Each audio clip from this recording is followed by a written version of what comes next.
Bonjour à tous, bienvenue dans le nouveau vlog. Aujourd'hui, une vidéo un petit peu spéciale. Je suis en présence de Fabien qui est client chez nous depuis 4 mois, avec qui on a eu l'occasion d'échanger un petit peu sur son parcours. Et vous allez voir, c'est assez intéressant. Et comme il déménage fin de semaine, c'est Ouais, ça? vendredi. Vendredi, eh ben, on s'est dit, cette semaine, avant qu'il parte, je pense qu'il a un parcours qui peut en intéresser, qui peut en inspirer certains. Donc on s'est décidé à faire cette vidéo.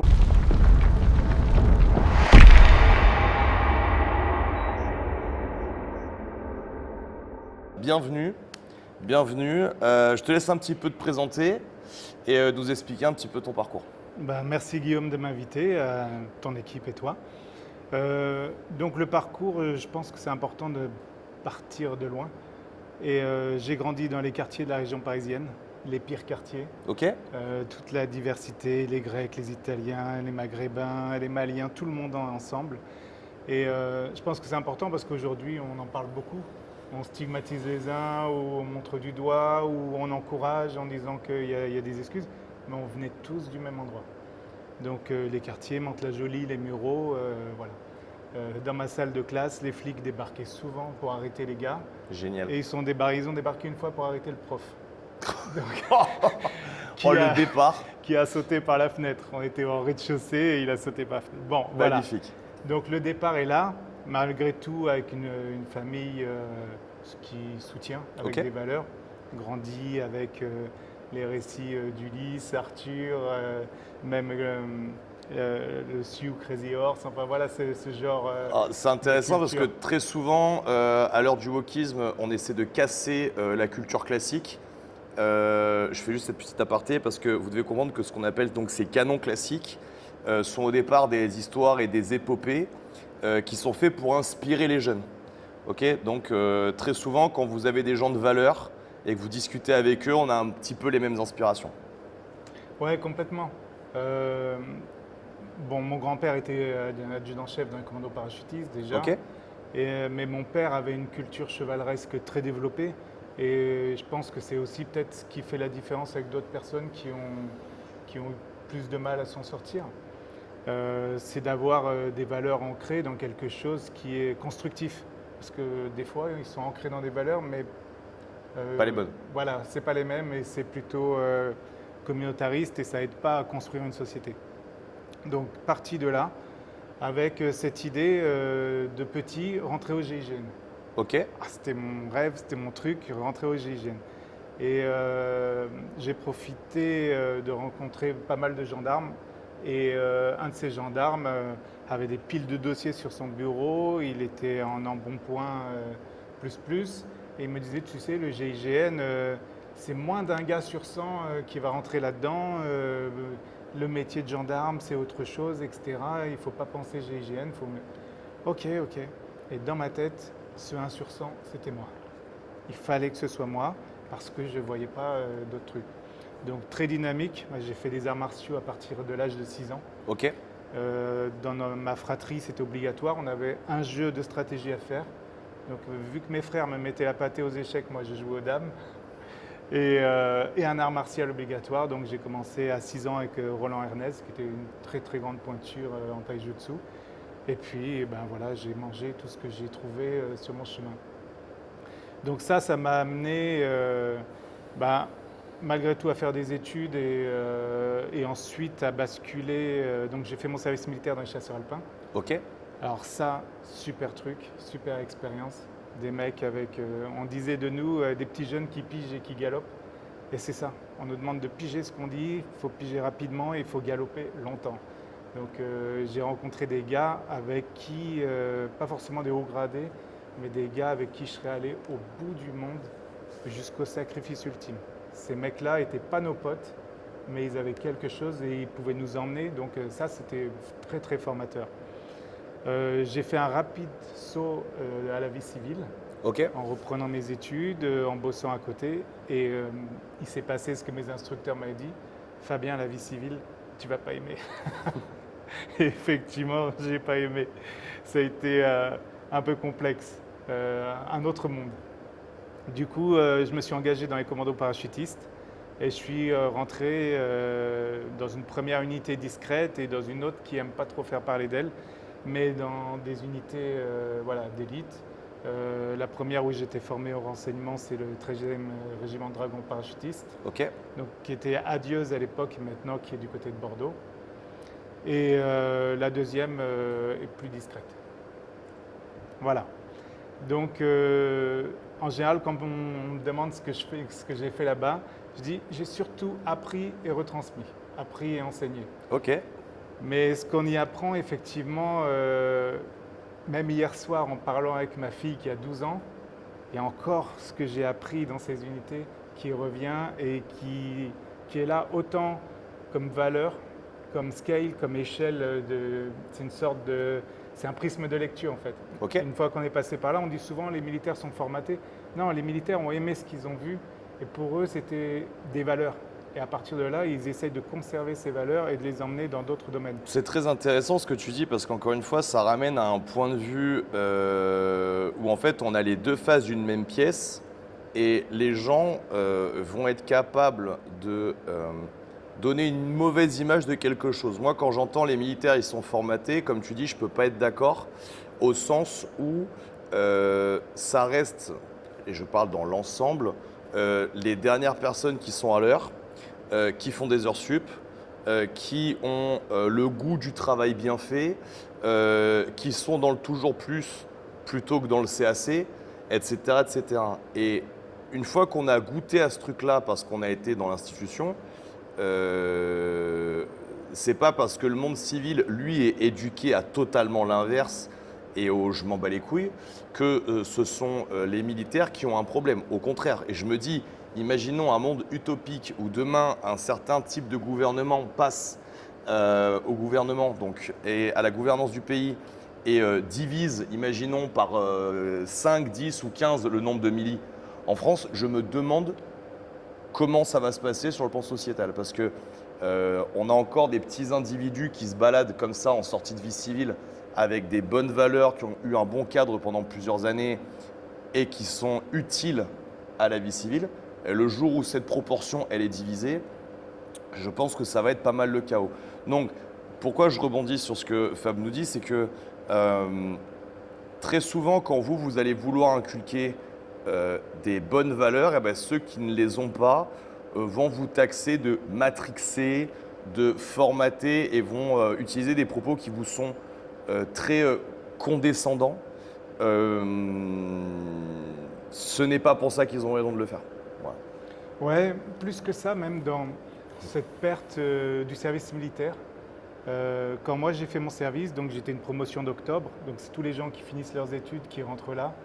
Et j'ai été en promotion avec des gars qui étaient médecins et qui attendaient de faire leur spécialité, des gars qui venaient de la rue, qui étaient en voie de marginalisation.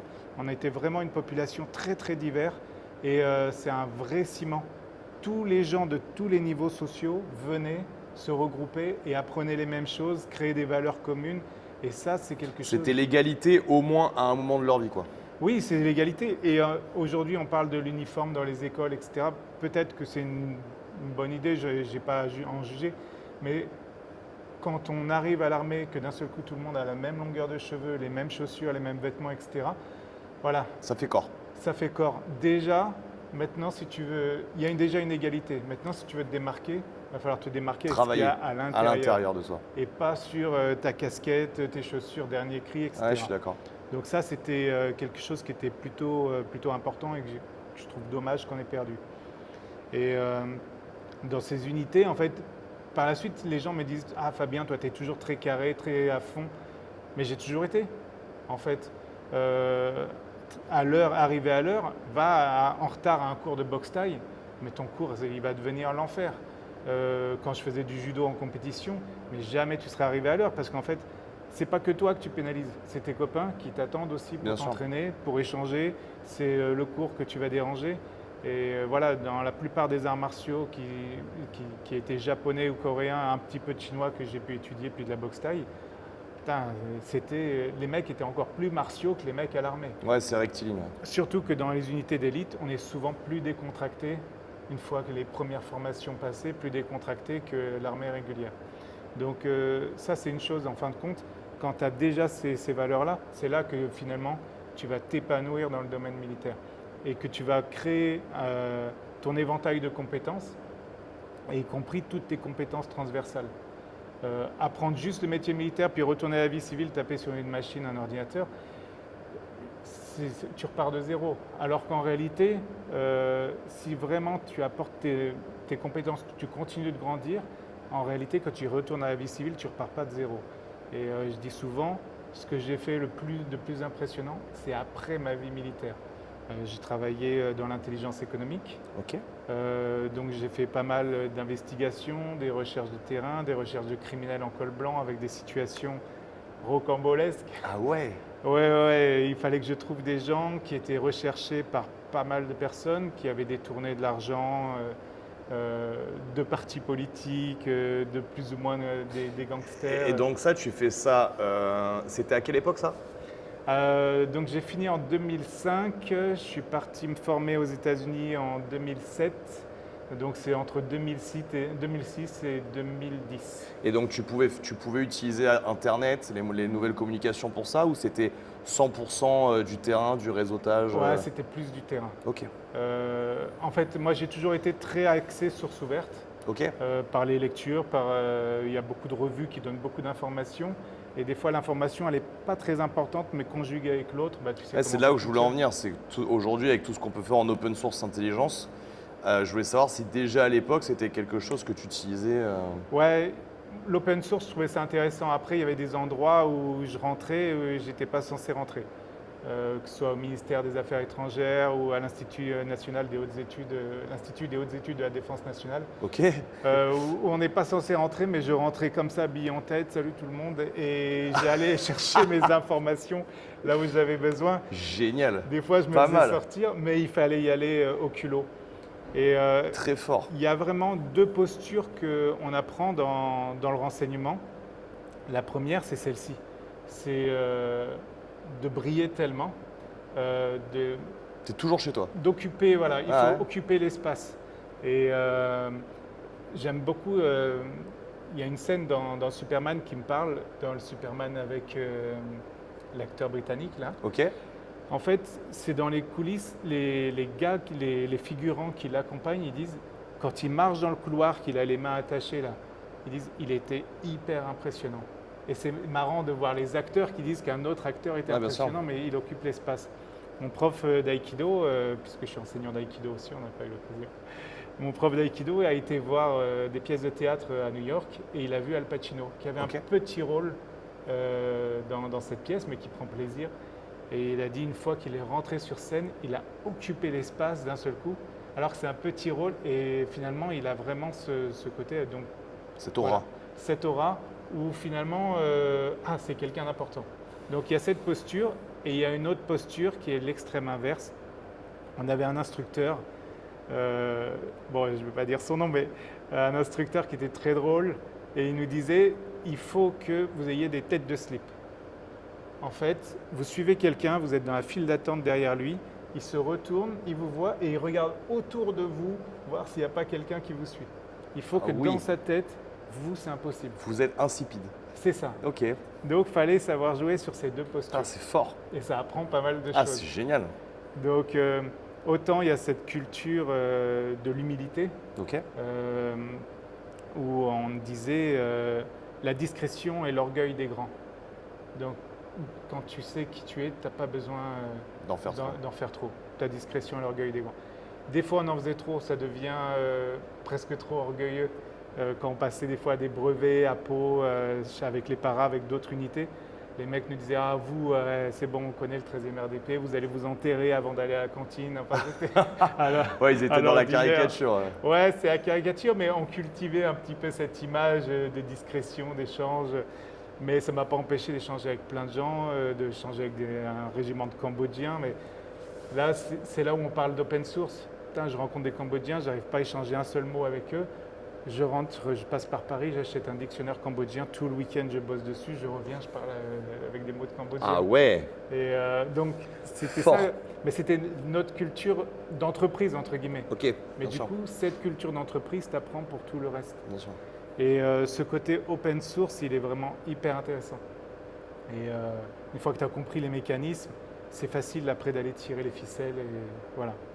Donc j'ai fait ce boulot en intelligence économique avec traquer des gens, faire de la protec puisque je me suis formé aux États-Unis avec des spécialistes américains et britanniques pour faire de la protec, dont un ancien des SAS britanniques. Ok. Et j'ai rencontré une fois un autre SAS britannique qui disait Waouh, il ne faut pas dire que c'était un SAS parce que tout le monde se revendique SAS et du 22 SAS, il n'y en a pas eu beaucoup. Et je lui ai parlé du gars, je lui ai dit bah, c'est Goose, un gars qui ressemble à ce clown américain là, qui jetait des saucisses sur le tableau de Canal+. Là. Je sais plus Ok. comment c'était. Il avait vraiment la même tête et je rigolais avec un copain, un Français, Serge, qui regarde à tous les coups. Et je disais, mais on dirait le clown. Mais putain, quand il nous expliquait les trucs, et c'est un gars qui vraiment en a chié. Eux, ils faisaient des missions de lutte contre la drogue dans les jungles de Colombie. Ok. Ils se sont pris des tirs parce que les FARC étaient très très bons. Et ils se sont pris des tirs, il a fallu se casser et il a fait 13 km dans la jungle avec son copain sur le dos et le flingue à la main. Ah oui, surtout que les FARC là, ils sont chez eux. Les FARC sont chez eux, la jungle, la progression en jungle est extrêmement lente. Selon la densité, tu peux faire 1 kilomètre, des fois tu peux mettre plus d'une heure pour faire 1 kilomètre. Et du coup, avec un copain sur le dos, blessé, un flingue à la main et dans le noir, le mec c'était un monstre. Donc voilà, ces formations un peu spécifiques. J'ai eu l'occasion du coup de mettre en application en Afrique, au Mali. Ok. Avec des gars qui disaient faire du commerce de diamants. Mais le commerce de diamants n'existe pas au Mali, du coup on va parler plus de trafic. Voilà, c'est l'aventure en fait. Ouais, c'est ça. Ouais. Quand j'ai bossé pour Renault à l'époque de Carlos Ghosn. Donc Carlos Ghosn qui a été emprisonné donc, au Japon et qui s'est barré dans une caisse d'enceinte. C'est ça. Dans un avion, mais vraiment de manière totalement accidentelle. C'est ça. Alors moi, bon, j'étais plus là quand ça s'est passé. J'étais loin de ces équipes-là. Incroyable quand même. Mais ça, c'est vraiment un super truc. Et en fait, moi, je bossais sur les pertes de confidentialité. Donc, quand il y avait une perte de confidentialité, des photos qui apparaissaient dans une revue, il fallait que je trouve qui avait fait la photo et que j'infiltre des circuits automobiles, que je contacte des journalistes et que je me fasse passer pour d'autres personnes. Enfin, ça a été toute une histoire. Génial. Donc après, bon, entre Renault et moi, il y avait tout un tas d'intermédiaires, qui permet de dire non, je ne connais pas. Ils ne savent même pas que tu existes. Mais des mecs top avec qui j'ai pu bosser ou pour qui j'ai pu bosser. Des anciens du renseignement militaire, des anciens du GIGN, un ancien patron du GIGN. Qui m'a mis le pied à l'étrier. Donc voilà, la boucle était bouclée. Ah, c'est des métiers de réseau, tout ça. Ouais, c'est des métiers de réseau, mais de compétences aussi. Et tu vois, quand je me suis reconverti dans le milieu du sport, en fait, j'avais besoin, entre deux missions, d'avoir un métier en France. Okay. Et ça me saoulait d'aller bosser dans l'industrie, dans les hôpitaux, puisque j'étais technicien à la base. Et du coup, je voulais ce diplôme d'éducateur sportif pour avoir quelque chose. Et ça faisait pas 2 semaines que j'avais commencé et des collègues m'ont appelé, enfin des gens, ils m'ont dit on ne te connaît pas, mais on nous a recommandé.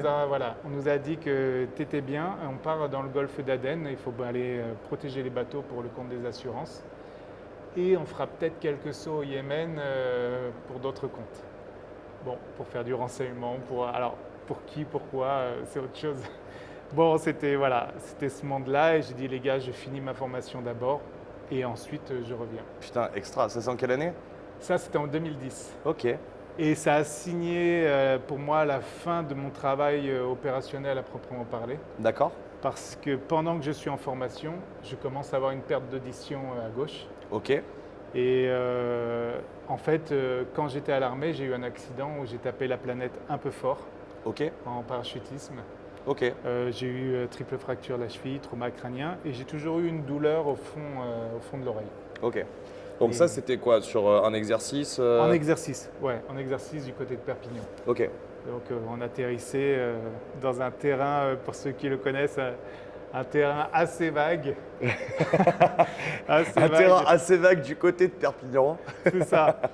Entre Perpignan et la mer, et le terrain, c'est à moitié des touffes d'herbe et à moitié des trous d'eau. Ok. Donc Ce jour-là, il y avait trop de vent et on a été plusieurs blessés. Donc, bon, moi, j'ai pris un peu cher.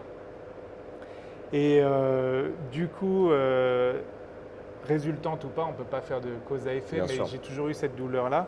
Et effectivement, je suis en formation pour être éducateur sportif et j'ai cette perte d'audition progressive. C'est ma voisine de gauche qui me dit « T'entends de moins en moins bien de ton oreille, tu te tournes toujours ». Et je dis « Ah ». Du coup, je fais un contrôle et le médecin, je vois un premier médecin, un ORL, et il me diagnostique une maladie de Ménière, qui est déjà un truc dégueulasse. Où tu perds l'équilibre, où il faut que tu t'allonges par terre, tout tourne, tu vomis parce que voilà, une maladie qui atteint l'oreille interne. Donc premier choc, il faut que je rentre chez moi et que j'annonce ça à ma famille puisque j'étais marié depuis longtemps avec une personne que j'ai rencontrée dans les commandos parachutistes Incroyable. au 13. Et donc on avait déjà 2 enfants, de filles. Donc il faut annoncer ça et puis je fais le truc en général qu'il ne faut pas faire, c'est que je vais sur Internet voir ce que c'est. Ah oui. Donc il ne faut pas faire ça. Mais en réalité, les symptômes ne correspondaient pas trop à mon ressenti. Donc j'insiste et je lui demande de faire un IRM ou un scanner, je ne sais plus. Et il me dit, bon, bah, allez-y, mais prenez rendez-vous vous-même. Je dis, bah, ça va être long si c'est moi qui le prends. Et il me dit, non, non, mais allez-y. Donc 3 mois et demi après, j'ai ce rendez-vous. Le médecin radiologue est en panique. Vous êtes monsieur Espagne, oui, oui, asseyez-vous. Vous avez une tumeur de stade 4.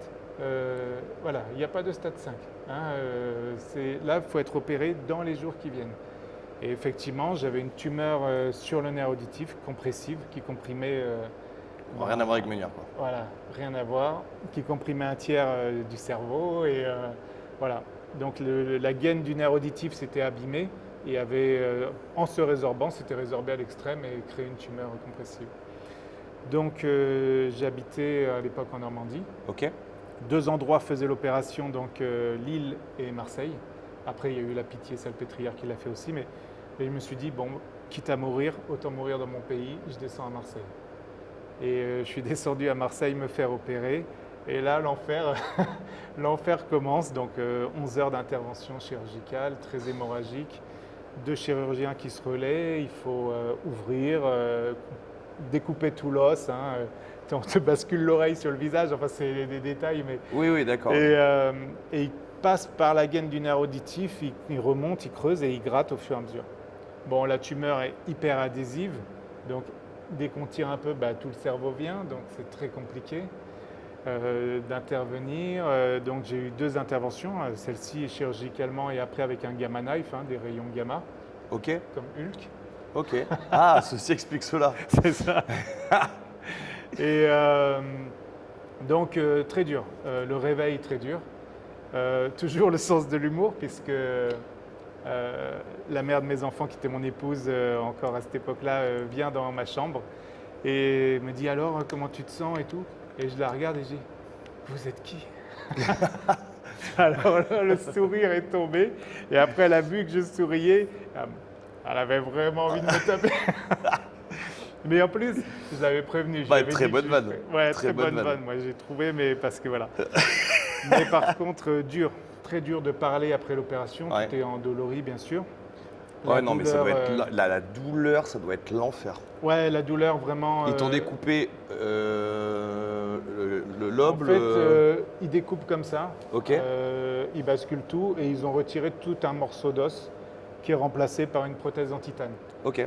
Alors, ils ne le font plus, la prothèse en titane. Maintenant, ils mettent du corail, enfin, ils ont d'autres matières. Parce que, Ça, c'est incroyable. ouais, Du corail. c'est ouf. C'est ouf, hein, mais ils arrivent à faire pousser du corail avec des formes similaires, etc. Et le titane, Alors, je ne suis pas médecin, hein, je ne suis pas chirurgien. Mais moi, quand tu me dis corail, j'ai mon frère, il est parti, parce que j'ai un frère très particulier. Il est parti en Inde à l'époque avec 3000 francs pour faire 6 mois en Inde. Et il est revenu avec une hépatite A et un morceau de corail dans la jambe. 6 mois après, il part se faire opérer à cause de son morceau de corail. Je dis, pourquoi? Bah, le corail avait poussé dans sa jambe. Donc là, dans ma tête, tu me dis, ok, les mecs te refont un morceau de la tête avec le corail. Je vois pas à quel moment le corail va arrêter de pousser, mais ils doivent avoir des techniques pour que le corail prenne sa forme et arrête de... Ouais, c'est l'os qui va grignoter le corail, Ok. en fait. Et, D'accord. Et du coup, le titane, ils ne le font plus parce que les variations de température sur l'os et sur le métal ne sont pas les mêmes. Ok. Enfin, ça va s'expanser plus facilement avec le métal et du Ok. coup, tu vas avoir forcément des douleurs qui sont très compliquées. Ok. Les changements de température été-hiver, il y a toujours des parties Ouais. complexes. Tu le vis, toi? Alors, moi, en fait, j'ai un traitement pour arriver à dormir. La douleur, je l'ai du matin au soir. Ah putain. J'ai la douleur tout le temps. Incroyable. Et des fois, je l'ai plus, des fois, je l'ai moins. Aujourd'hui, là, je sens que c'est juste ici et le haut de la pommette. Des fois, ça descend dans le nez, le bout de la lèvre, ici, le menton. Ah ouais, t'as la douleur 24-24. Ouais, le nerf trijumeau a été touché. Ouais, Et donc c'est là, une laisse douleur tomber. extrêmement Ah ouais, intense c'est la sur le violence, trijumeau. Donc alors, j'ai plus d'oreille interne puisqu'ils se sont passés au travers. Ok. Plus d'oreille interne, plus d'audition. Malgré tout, il y a des acouphènes puisque le nerf auditif continue à transmettre des informations. Waouh. Le titane avec les douleurs neuropathiques et une lésion cérébrale acquise. Donc, Waouh. on cumule les handicaps, on cumule le truc. En réa, j'ai failli crever. En fait, je suis allongé sur le dos, je peux pas bouger. Et je fais une intolérance à 2 des 3 produits qu'on t'injecte pour la douleur. Donc, au bout d'un moment, il a fallu que je vomisse dans ma bouche et je crache sur mon épaule parce que je sonnais, personne ne venait. Oh, Et ça a l'enfer. été dur. Ça a été dur. Ma mère devenait folle le lendemain quand elle a appris. Et quand les gens me disaient, mais sur une échelle de 1 à 10, je dis, là, je suis à 10. Mais non, monsieur, 10, c'est à se cogner la tête contre les murs. Je dis, mais si je pouvais le faire, je le ferais. Ça rappelle, encore une fois, allez voir la vidéo avec Bruno, qui nous explique, pareil pour son amputation, il fait une allergie à l'anticoagulant et où il passe 3 jours à 10 sur 10 de douleur. Parce qu'en fait, les spécistes ne comprennent pas pourquoi il se plaint, alors que lui, l'anticoagulant, il est dans son sang, quoi.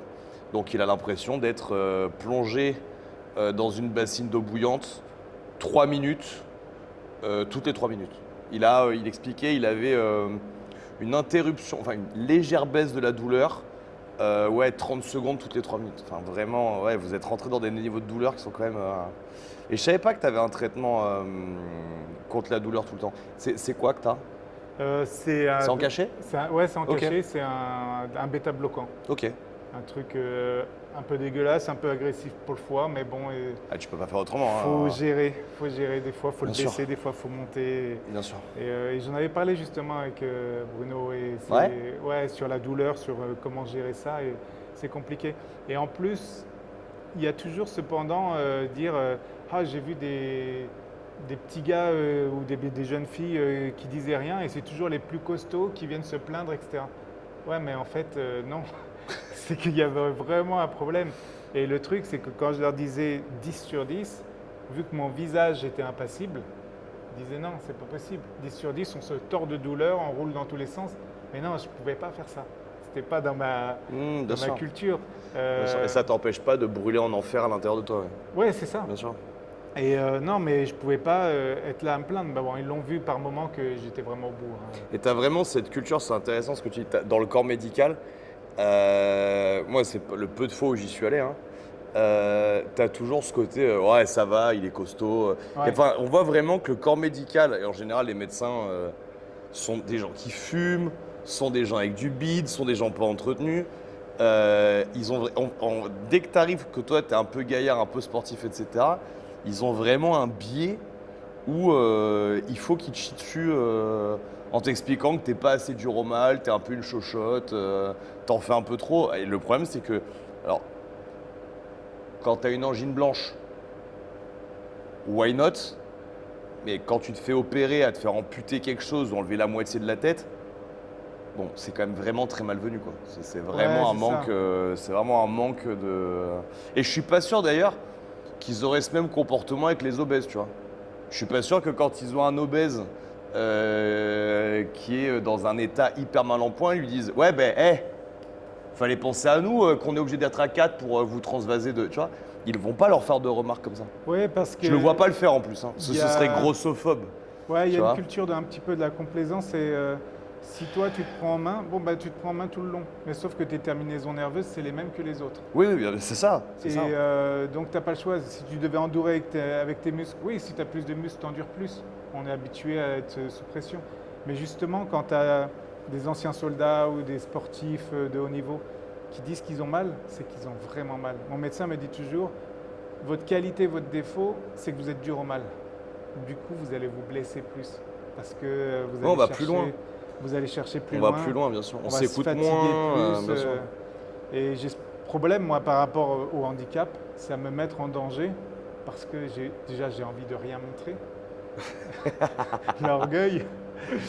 Mais j'ai envie de rien montrer, mais en plus, j'ai envie d'aller plus loin. Et quand on me dit, ah, votre équilibre, c'est comme monsieur et madame tout le monde, je m'en fous. Je m'en fous.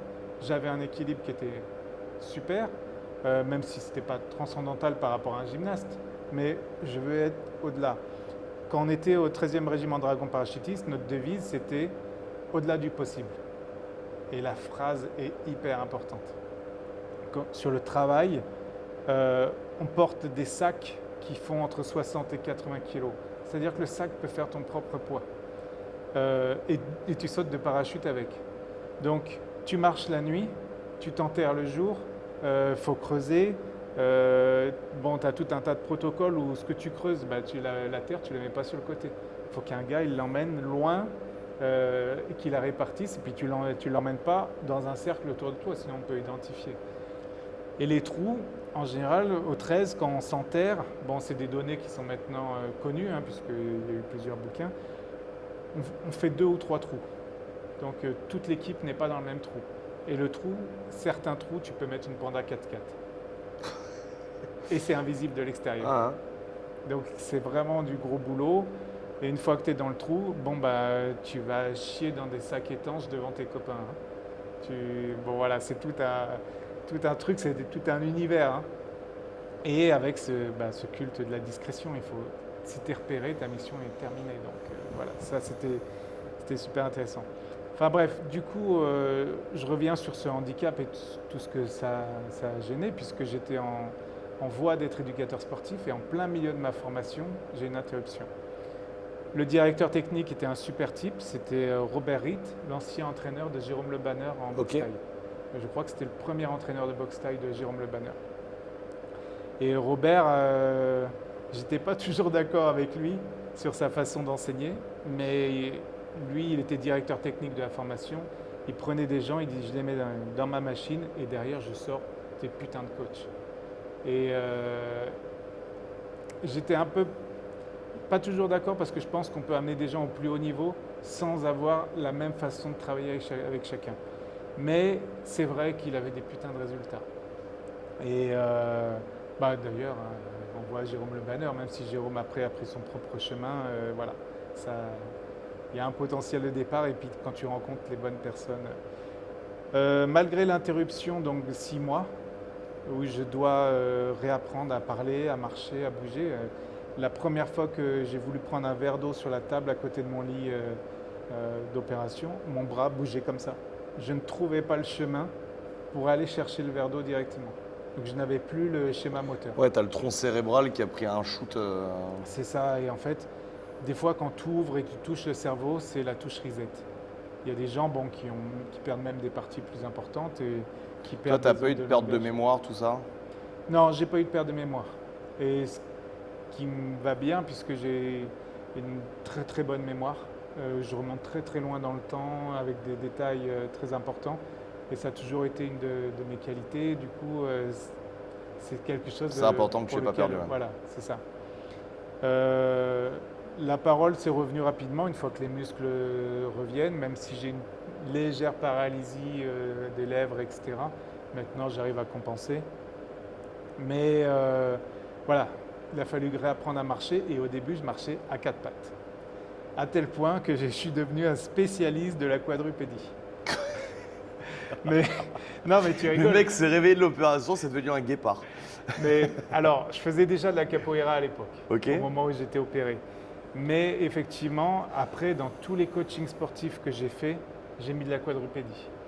Et j'ai trouvé que le boulot était super intéressant. Je me suis gavé d'études et on a découvert pour des enfants qui étaient dyslexiques ou avec des praxies, etc., que l'étape de la quadrupédie, elle n'a pas été... C'est ça, la quadrupédie était hyper importante en fait. On les remet sur de la quadrupédie et on recrée un schéma moteur. En fait, des fois, ils ont du mal à écrire. On va leur faire des exercices ludiques de quadrupédie ou des jeux de balles. On va utiliser vraiment les deux parties, partie droite et partie gauche, mais vraiment dissociées. Et ben, ça crée des connexions cerveau droit, cerveau gauche dans les corps calleux. Et quand ils se remettent à écrire, d'un seul coup, c'est fluide. On dit waouh. Et en fait, on a toujours tendance à opposer l'intellectualité et le sport, le physique et le cerveau, quoi. Et en fait, pas du tout. Déjà, si on regarde chez les coureurs, tous les coureurs d'ultra, puisque moi j'en ai eu plusieurs en tant que coach, beaucoup de médecins, beaucoup de gens très intellectuels. Donc finalement, il y a quand même un goût de l'effort. Et chez les anciens soldats, en particulier les unités d'élite, on retrouve plein de patrons d'entreprise. Donc il faut quand même une certaine intellectualité. Bien sûr. Chez les champions de judo, c'est tous des gars qui montent leurs entreprises, les rugbyman. Donc ce côté où on réfléchit et le corps, c'est vraiment très lié. C'est vraiment le virage qu'on a pris sur We Are Athletic, puisque au départ, moi, pour faire le lien avec ce que tu dis, moi j'étais dans les sports de combat, j'ai commencé à coacher les sports de combat à 17-18 ans. Et à 17 ans, pareil, je découvre le MMA. Je passe le BMF2 de boxe thaï, je passe le monitorat de la Commission nationale de MMA à l'époque avec Bertrand Amoussou et Fernand Lopez. Donc je te parle de ça, on est en 2010. Ouais, c'était déjà après Gilles Arsène. Ouais, exactement, Et pourquoi je vous explique ça? C'est parce que très vite est venue l'idée de faire We Are Athletic. Pourquoi on s'est affilié CrossFit? Parce que c'était le concept marketé de la préparation physique généralisée. Mais déjà, moi, quand j'étais dans les sports de combat, mon but n'était pas de faire des compétiteurs, c'était de faire des citoyens. C'est-à-dire que pour moi, un être humain, un citoyen qui n'est pas capable de recevoir un coup et d'être capable d'en donner un, c'est forcément une victime. D'ailleurs, dans la doctrine grecque, vous êtes un citoyen parce que vous avez une lance.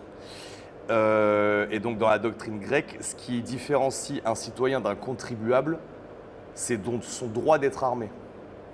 Puisque si j'ai le droit d'être armé en tant que citoyen, le jour où mon gouvernement devient despotique, tous les citoyens ils prennent la lance, ils vont virer le despote. Et voilà, la vraie citoyenneté, c'est pas payer l'impôt, c'est le droit d'être armé. Bref, mais la doctrine grecque, c'est aussi anima sana en corpo sano, un esprit sain dans un corps sain. Et c'est par là que nous, on a démarré sur We Are Athletic, mais à l'époque, je n'avais pas encore les mots. Je le vivais dans mon enseignement.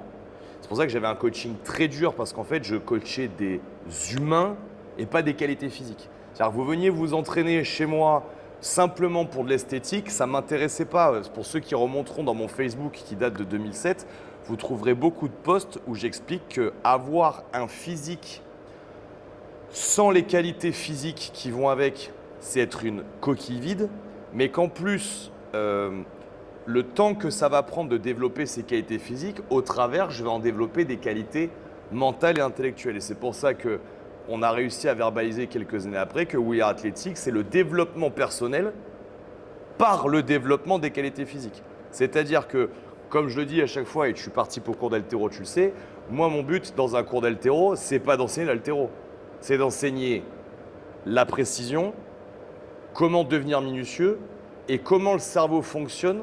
J'apprends aux gens à apprendre. Et l'haltérophilie est une discipline extraordinaire parce qu'en 3 secondes, je dois faire un mouvement d'une extrême précision. Ce qui ne serait pas le cas, par exemple, sur le foot.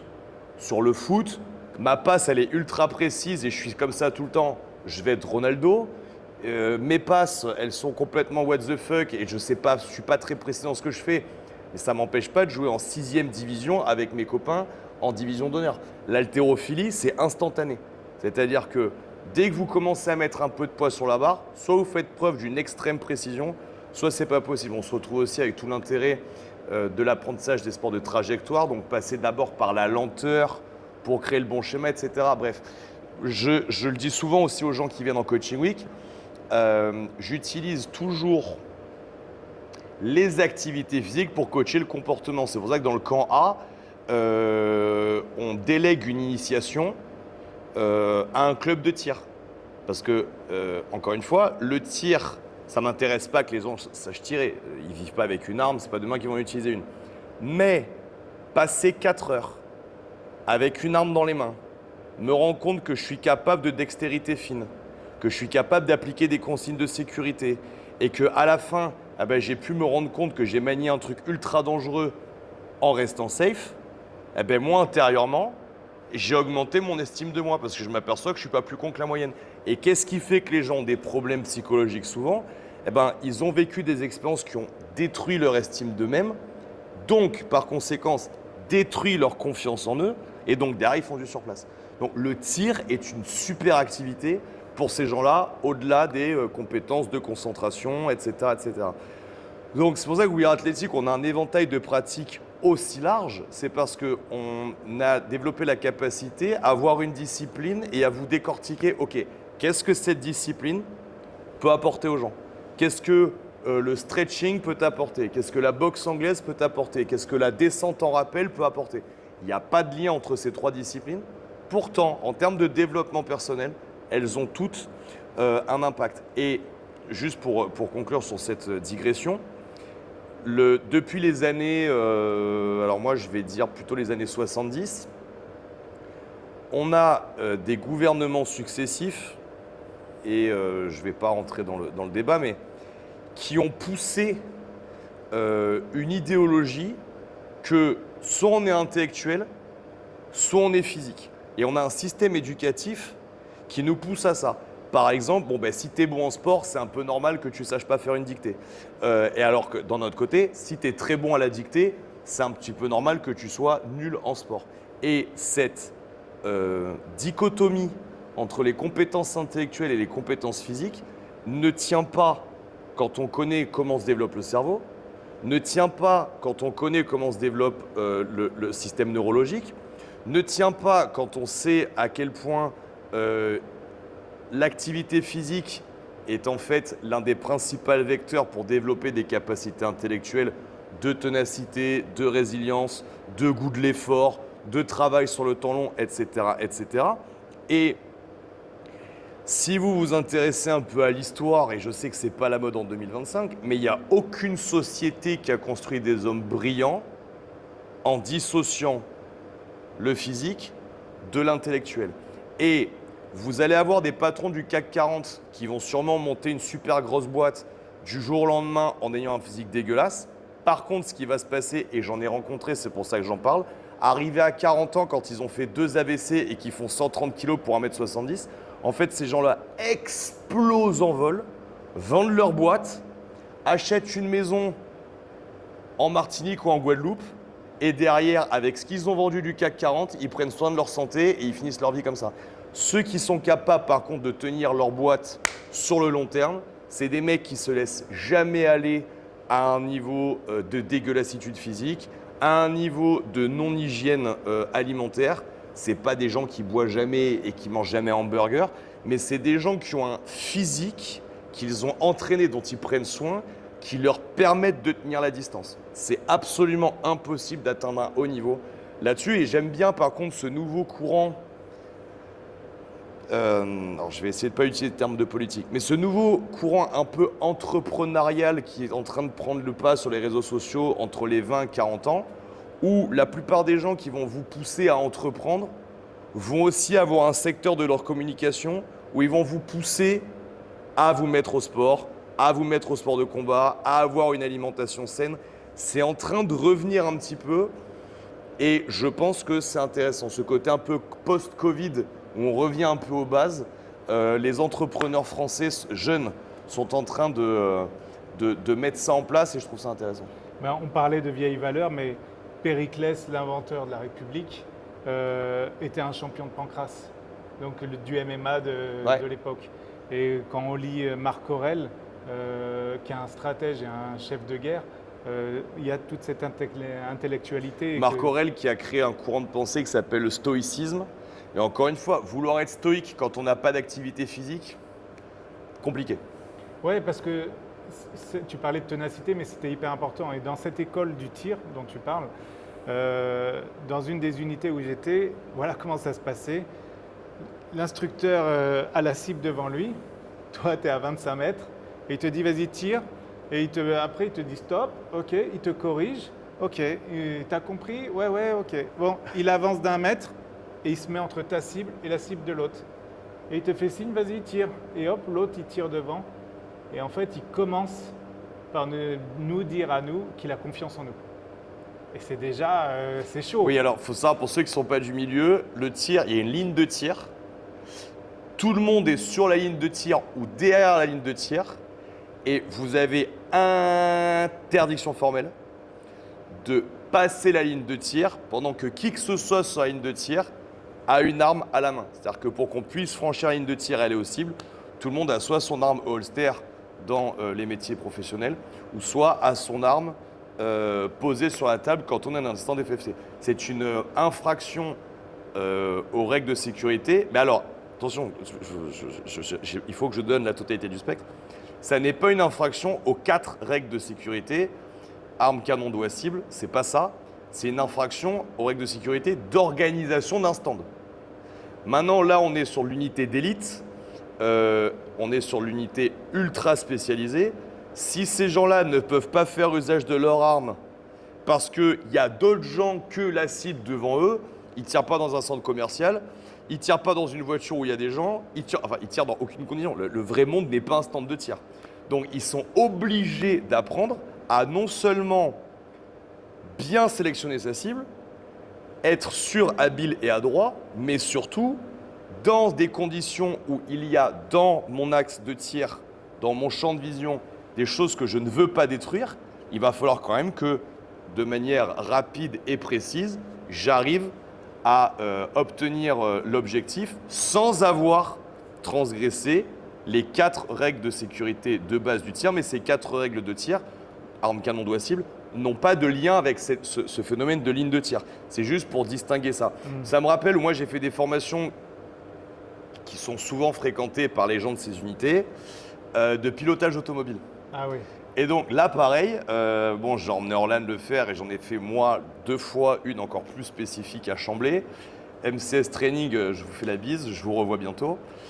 Où là, carrément, les instructeurs, des fois, se mettent en obstacle. Donc par exemple, ils ont des cubes en mousse, bon ça c'était en Pologne, ils ont des cubes en mousse, donc vous apprenez à faire des manœuvres, et au bout d'un moment, vous passez à ça du cube en mousse, parce qu'il n'y a pas beaucoup plus de place, et d'un coup l'instructeur il dit ok c'est cool, et là il arrive et il s'assoit sur le cube en mousse.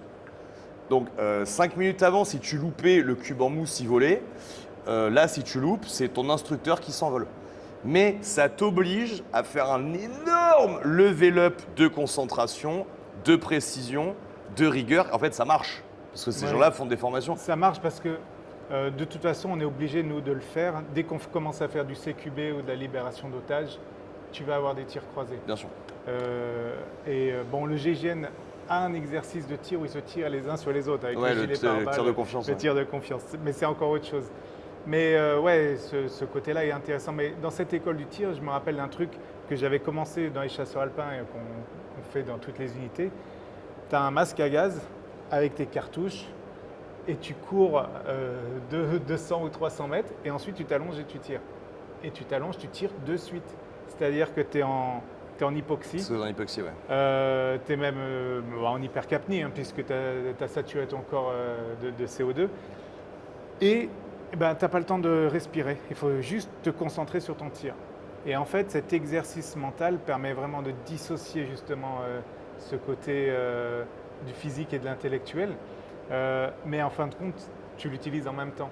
Et tu parlais tout à l'heure de la société actuelle, et c'est vrai qu'aujourd'hui, on met souvent des cartes qui séparent le corps et l'esprit, mais dans son œuvre, c'était une œuvre globale.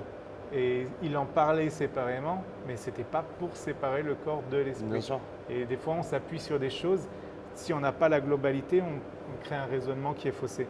Et d'ailleurs, pour revenir sur le sujet sur le tir, c'est très intéressant parce que actuellement, il y a plein de discussions autour de la formation du tir chez les forces de l'ordre, même en France, même à bas niveau.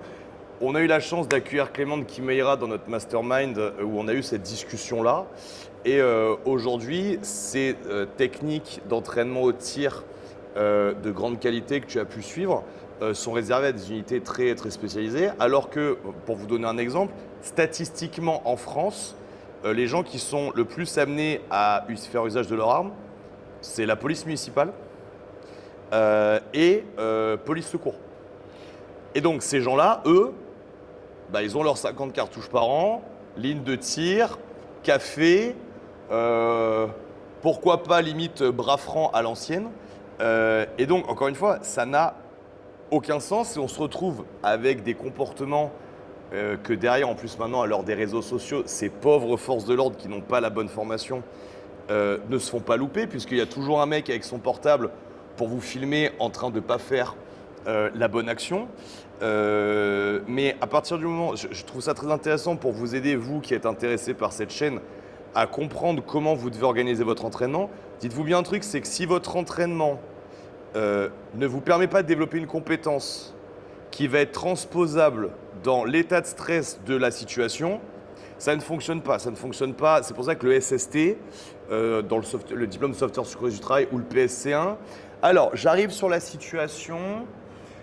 Il est inconscient, il respire pas. D'accord, ok. Bon, alors, inconscient, respire pas. Bon, ben, je vais commencer un massage cardio-pulmonaire. La vérité, c'est que le jour où vous allez arriver et que par terre, il y aura quelqu'un qui est inconscient et qui ne respire pas, votre cœur va taper à 180. Vous allez prendre votre téléphone pour appeler vos secours. Votre visage sera tellement déformé qu'en fait, la reconnaissance faciale ne va pas fonctionner. Vous allez essayer de taper votre code sur votre portable. Vous n'allez même pas y arriver tellement votre motricité fine va être explosée. Donc vous comprenez bien que si vous vous entraînez au secourisme pour une situation de stress extrêmement élevé, en ne vous mettant pas dans les conditions physiologiques de stress très élevées, votre entraînement, il est de base caduque. Idem pour le tir. À chaque fois qu'on discute avec des gens qui ont été dans des forces spécialisées, ils vous disent, nous on a eu Steve qui faisait partie de SIFTAC avant qu'il parte pour travailler pour Kimaira, qui nous disait, à partir du moment où tu as les fondamentaux du tir, faire du tir pas fatigué, ça sert à rien.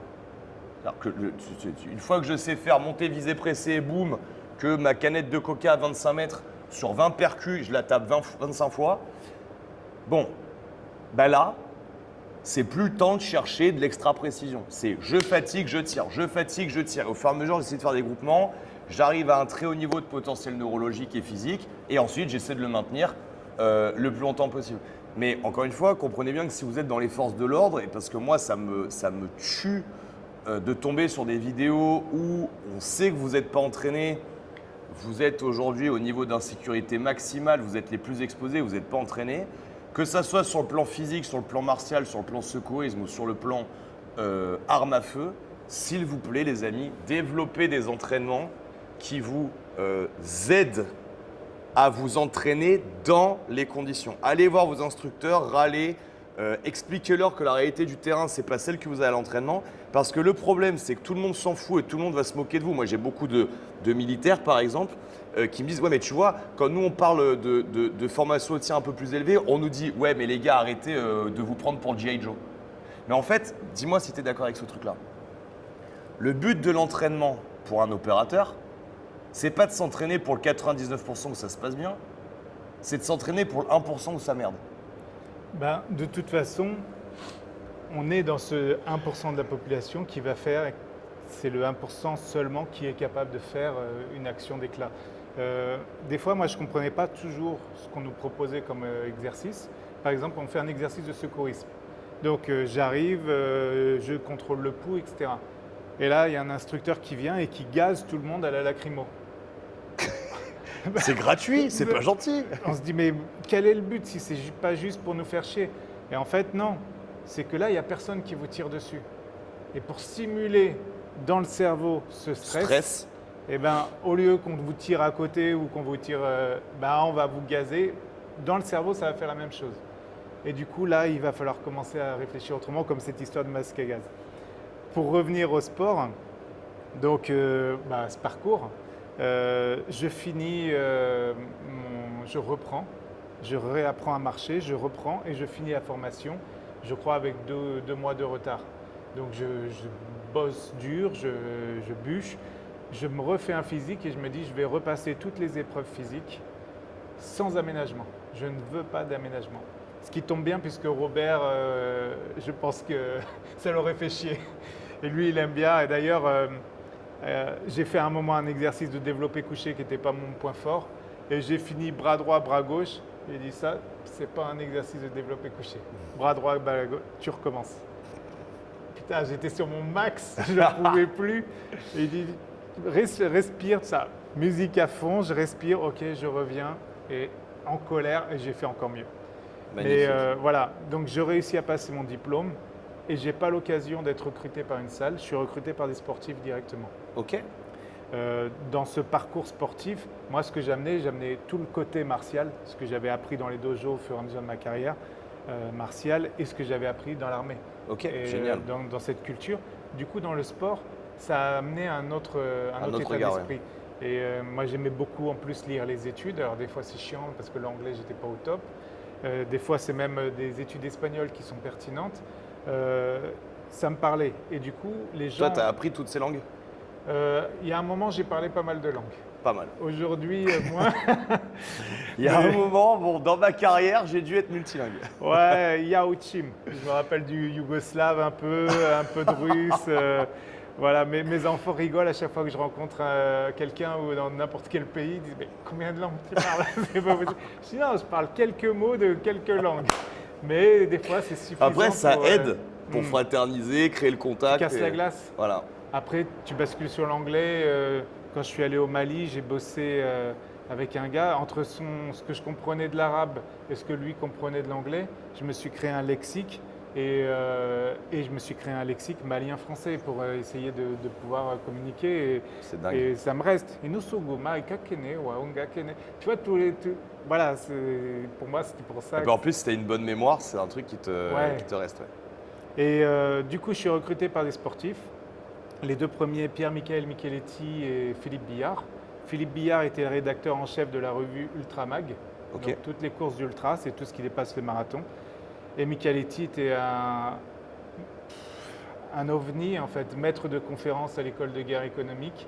Incroyable. Et un coureur d'ultra. Et il me recrute pour son premier défi. Et on fait un record du monde. On fait une course de 6 jours, 6 nuits dans un laboratoire avec les électrodes sur le crâne et tout. 6 jours, 6 nuits, donc il dormait une dizaine d'heures morcelées en plus de 40 fois. Polyphasique. Ouais.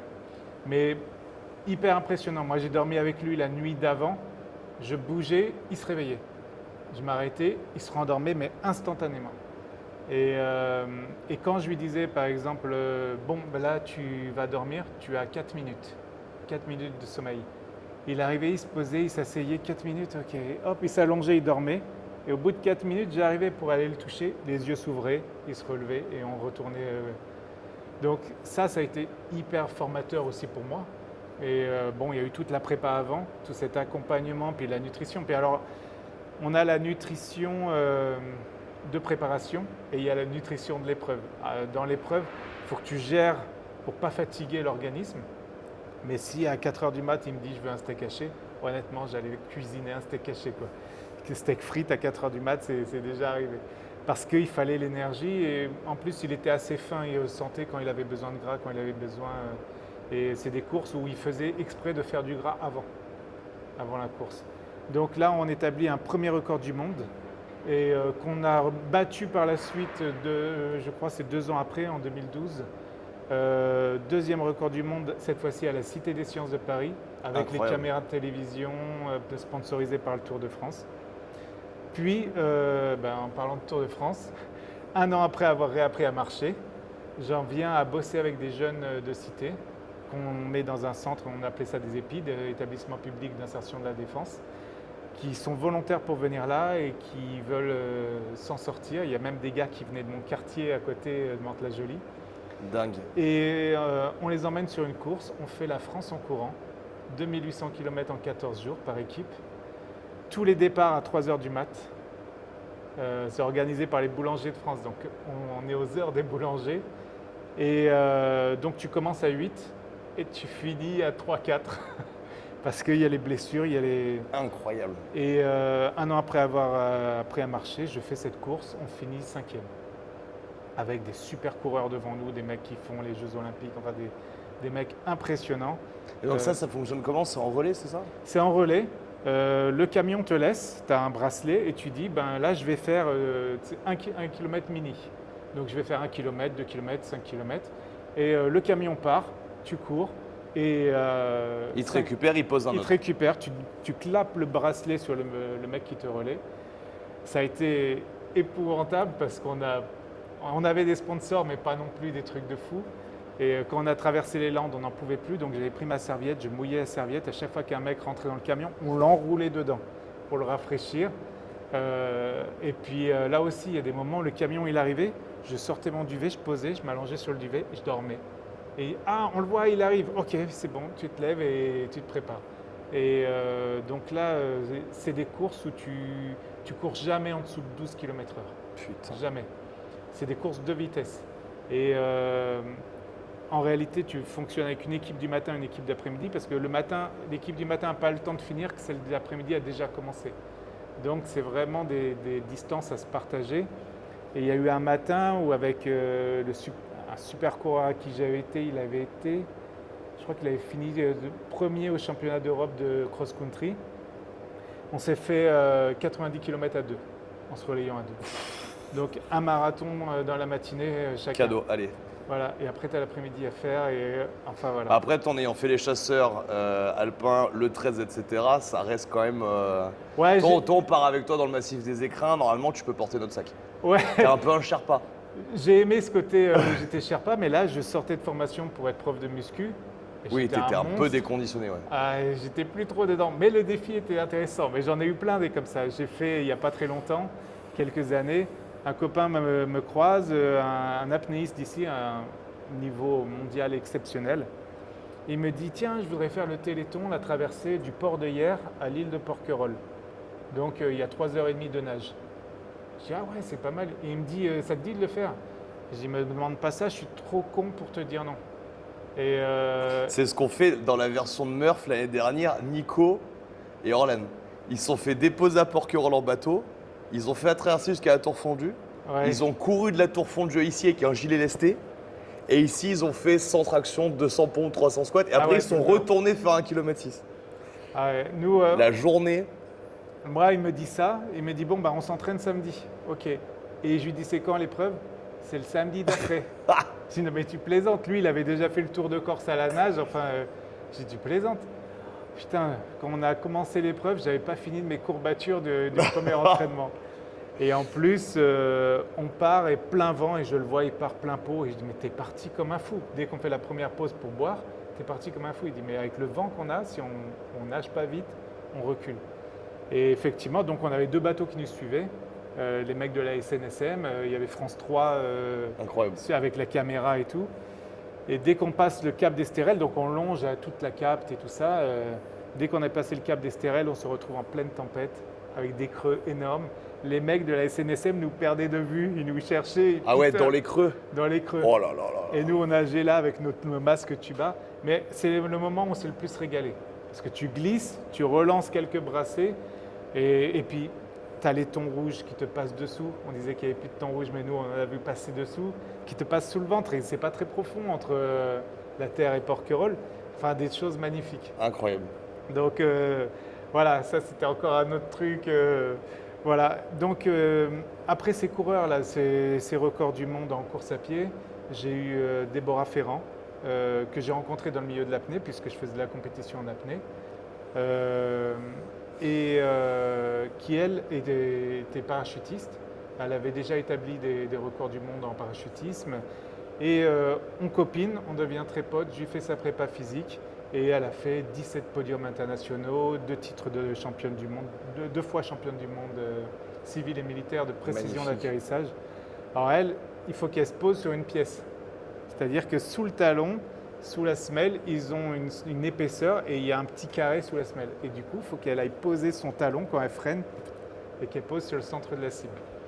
Et si tu fais 1 cm à côté, 6 cm, quand tu fais en général 6 cm, tu sais déjà que tu as perdu la compète. Parce que tout le monde est très précis. Incroyable. Donc voilà, elle, qui est devenue ma meilleure amie, on a fait ça. Et puis j'ai bossé avec Frédéric Lemaître, qui était le capitaine de l'équipe de France d'apnée. On a coécrit un bouquin ensemble. Incroyable. Puis j'ai écrit des tas d'articles. Pour l'anecdote, quand j'étais petit, dans les arts martiaux, le fils de mon prof de judo de quand j'avais 6 ans, on lisait Karaté Bushido, on disait « Ah, c'est génial. On avait des profs à nous de Paris qui écrivaient dedans de temps en temps. Ok. On disait, En replay, tout ça. Jean-Marc Ortega, c'est la génération après en replay. Jean-Marc Ortega, Pierre Portocarrero. Ok. Enfin, il y avait Igor Correa en judo, un monstre aussi. Et tellement d'anecdotes avec ces gens-là. Et du coup, on disait, ah, peut-être qu'un jour, ce sera nous. Et on y est arrivé. Génial. Finalement, on s'est arrivé dans les mêmes numéros à écrire tous les deux. Lui qui est colonel dans l'armée, qui sera peut-être général un jour, je lui souhaite, mais qui est colonel dans l'armée et qui a plein de ceintures noires. Enfin, il ne va pas aimer si je dis ça parce que lui, il est hyper modeste, il n'aime pas que j'en parle, mais qui est voilà, mon ami d'enfance qui a été très très important dans mon parcours. D'accord. Tu sais, on dit, on ressemble aux 5 personnes Avec qui on qu'on traîne le côtoie plus. le plus. Et s'entourer des bonnes personnes, ça ne veut pas dire mettre tout le monde de côté.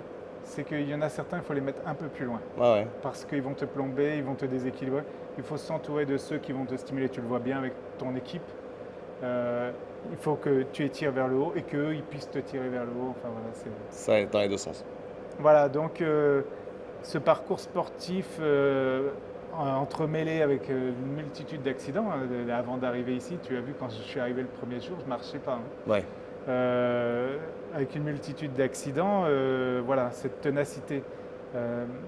Cette ténacité, c'était vraiment une culture familiale aussi. Mon grand-père, qui était commando-chef, adjudant-chef dans les commandos parachutistes, quand il avait ses gars, il leur disait « Quelle est la première qualité d'un soldat ?» Et c'est pas l'intelligence. Donc tout le monde rigolait et il dit « C'est la ténacité ». Et mon père me disait toujours « Dans un combat de chiens, c'est pas le chien le plus gros qui gagne, c'est celui qui met le plus d'ardeur à gagner. » Et en fait, dans tout ce que j'ai entrepris, je dis putain, je pars de loin. Je ne suis pas le plus rapide, je ne suis pas le plus intelligent, je ne suis pas le plus fort, mais par contre, je ne lâcherai pas. Et voilà. Je suis celui qui va lâcher le plus tard, oui. C'est ça. Et j'ai pas réussi tout le temps. Hein. J'ai eu plein d'échecs. Mais voilà, malgré tout, se relever. Et aujourd'hui, j'ai moins le culte du héros qu'avant. Ça va faire comme avec ton fils. Tant que mes enfants me voient comme un héros, ça me va. Ouais, c'est vraiment le principe. Il dit ça parce que tout à l'heure, j'étais en coaching en suivi premium avec quelqu'un. Et pas, la discussion ne devait pas durer des masses, première consultation. Et en fait, à chaque fois que j'avance dans la discussion, je trouve pire.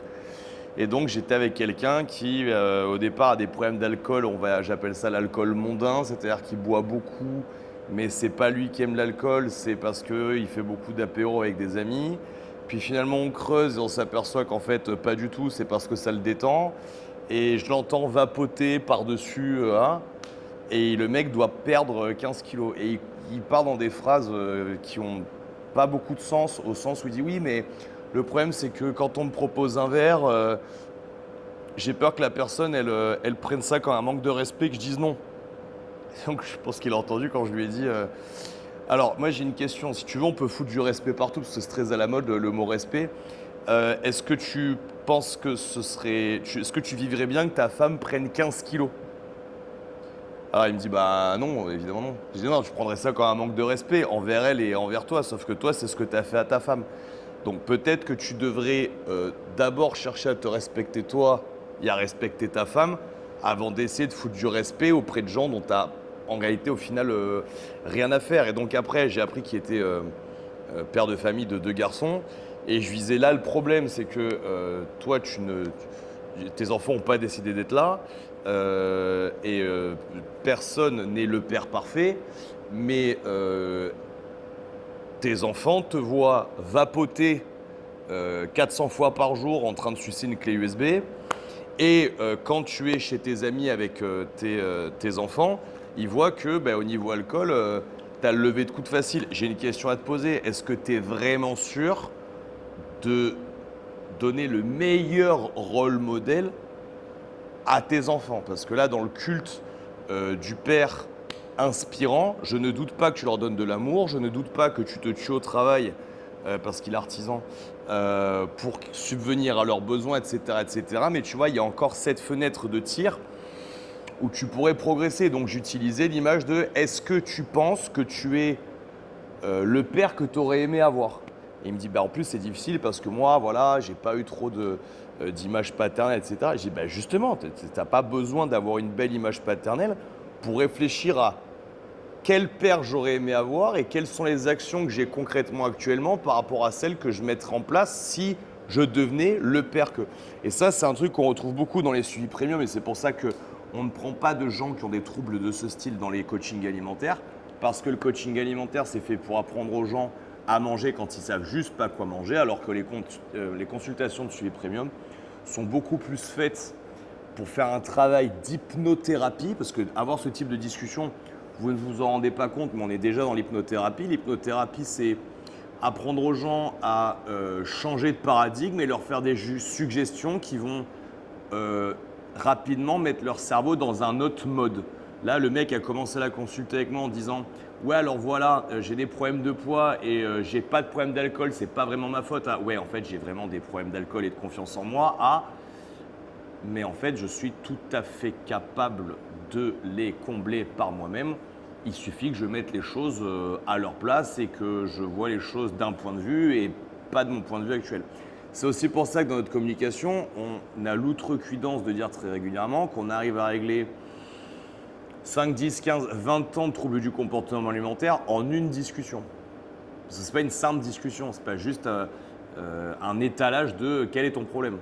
C'est que tout de suite, les gens, quand on les entend se raconter des supercheries, on rentre dans la supercherie, on la casse complètement, on prend leur caméra, on la met de l'autre côté en disant tu vois, le problème il est là, il n'est pas là, donc accepte. Et oui, dans 98% des cas, les problèmes de troubles de ce style sont réglés en une discussion. Et dans les 2 autres pourcents, c'est réglé à la deuxième discussion. Qu'est-ce qui t'est arrivé tu me parlais de ton accident, tu ne marchais pas ouf quand tu es arrivé. Qu'est-ce qui t'était arrivé dernièrement? J'ai eu une chirurgie, un cartilage qui a explosé. Ok. Donc j'ai eu 2 accidents du travail ces dernières années. Dans le civil? Dans le civil. Ok. Un accident de scooter et puis une chute dans un escalier. Ok.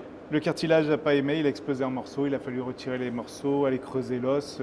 Donc j'ai passé presque 1 an, lit, canapé, lit. Ok. En réalité, j'exagère en disant ça puisque des fois je faisais des footings en béquille. D'accord. Avec la botte.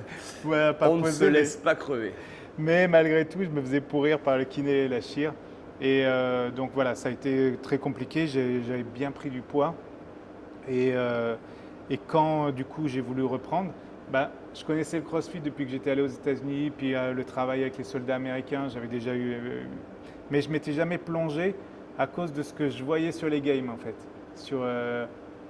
D'un point de vue connaissance du sport et de l'anatomie, c'était hyper accidentogène à mes yeux. Ah oui, c'était ultra brutal. Si on fait les choses sans niveau de préparation, c'est très brutal. Ouais. Et du coup, j'ai pas plongé dedans. Mais quand j'ai eu l'occasion de me dire bon là il faut que je reprenne et j'ai envie de prendre une pointure. Je t'avais rencontré, je t'avais découvert sur internet mais il y a pas mal d'années. Ok. Tu expliquais comment tirer au rameur. Et c'était Ouais. la première fois que je voyais un coach qui disait ah ok. Enfin un qui dit comment on tire au rameur. Je viens pas m'égorger avec le rameur. Je viens pas mouliner. Voilà, c'était vraiment très précis. Et je dis ok. Et c'est, je crois, l'année dernière que j'ai découvert que tu étais dans le coin. Ok. Et où je me suis dit, voilà, entre chez moi et ici, il y a 10 salles de CrossFit, mais c'est ici que je vais venir. Donc, je me suis plongé et honnêtement, c'est viral. Hein. C'est surtout qu'on a eu des super résultats en vrai avec ton pied. C'est ça. On est allé un peu à contre-courant de ce qu'on te disait de faire, Ouais, mais finalement le résultat est là. Et ça rejoint ce que tu disais tout à l'heure avec les gens qui vont se donner une bonne conscience. Moi, on me stigmatise beaucoup en disant « tu en fais trop, Fabien. Un jour, tu vas crever dans tes conneries. À faire de l'apnée, à faire du parachutisme, à faire… » En fait, en l'occurrence, tu es tombé dans les escaliers. Ouais, là je suis tombé dans les escaliers. Mais je veux dire, si on part comme ça, le danger, il est vraiment partout. Après, toi, tu as fait des disciplines et tu as une vie qui était un peu rock'n'roll et dangereuse. Mais très souvent, quand on me dit « ouais, mais je me suis blessé le dos au sport, c'est à cause du sport », je dis « attendez, vous allez faire simple, vous allez voir le premier kiné du coin, vous lui demandez qui constitue sa patientèle, des très sportifs ou des sédentaires. C'est quoi dans la courbe de Gauss l'écart type Ouais, là, ouais. bah, ça va être dans 90% des cas des gens qui ont des problèmes de dos, des enfers parce qu'ils sont sédentaires et en Ouais, surpoids, parce qu'ils bougent des pas. gens qui ont des problèmes de genoux et de cheville parce qu'ils sont sédentaires et en surpoids, et des sportifs qui se niquent le dos ou qui se niquent une jambe. Ouais, il y en a, mais ça va être 10% de leur patientèle. Et d'ailleurs, c'est pour ça qu'il y a beaucoup plus de kinés lambda que de kinés du sport. C'est pour ça qu'il y a beaucoup plus de médecins généralistes lambda que de médecins du sport. Quand on cherche vraiment un médecin du sport ou un kiné du sport, la plupart du temps, c'est une galère parce qu'il y en a 1 sur 20 ou 1 sur 15. Donc, moi, ce que je dis tout le temps, c'est que les gens prennent le paradigme à l'envers. C'est-à-dire que même les gens qui font rien se blessent, donc évidemment que ceux qui font se blessent. Ouais, C'est ouais, plutôt c'est dans ça. ce sens-là. Mais aujourd'hui, on va faire culpabiliser celui qui fait du sport et on va dire ah t'es Ah, tu vois, si tu n'avais pas fait ça, ouais ouais t'aurais pas eu ça. ou t'as une bigorexie, t'es dépendant au sport. Mais alors que ces mêmes personnes tous les week-ends vont faire un apéro avec des Oh, c'est amis. sûr. Et si ça c'est pas aussi une dépendance, qu'elle soit émotionnelle, sociale Social, ou aux substances, alcool, addiction, bien sûr. voilà, ou à l'ambiance. Bien sûr. En fait, moi, je suis content quand je suis en couple. Bien sûr. Je suis un amoureux éperdu.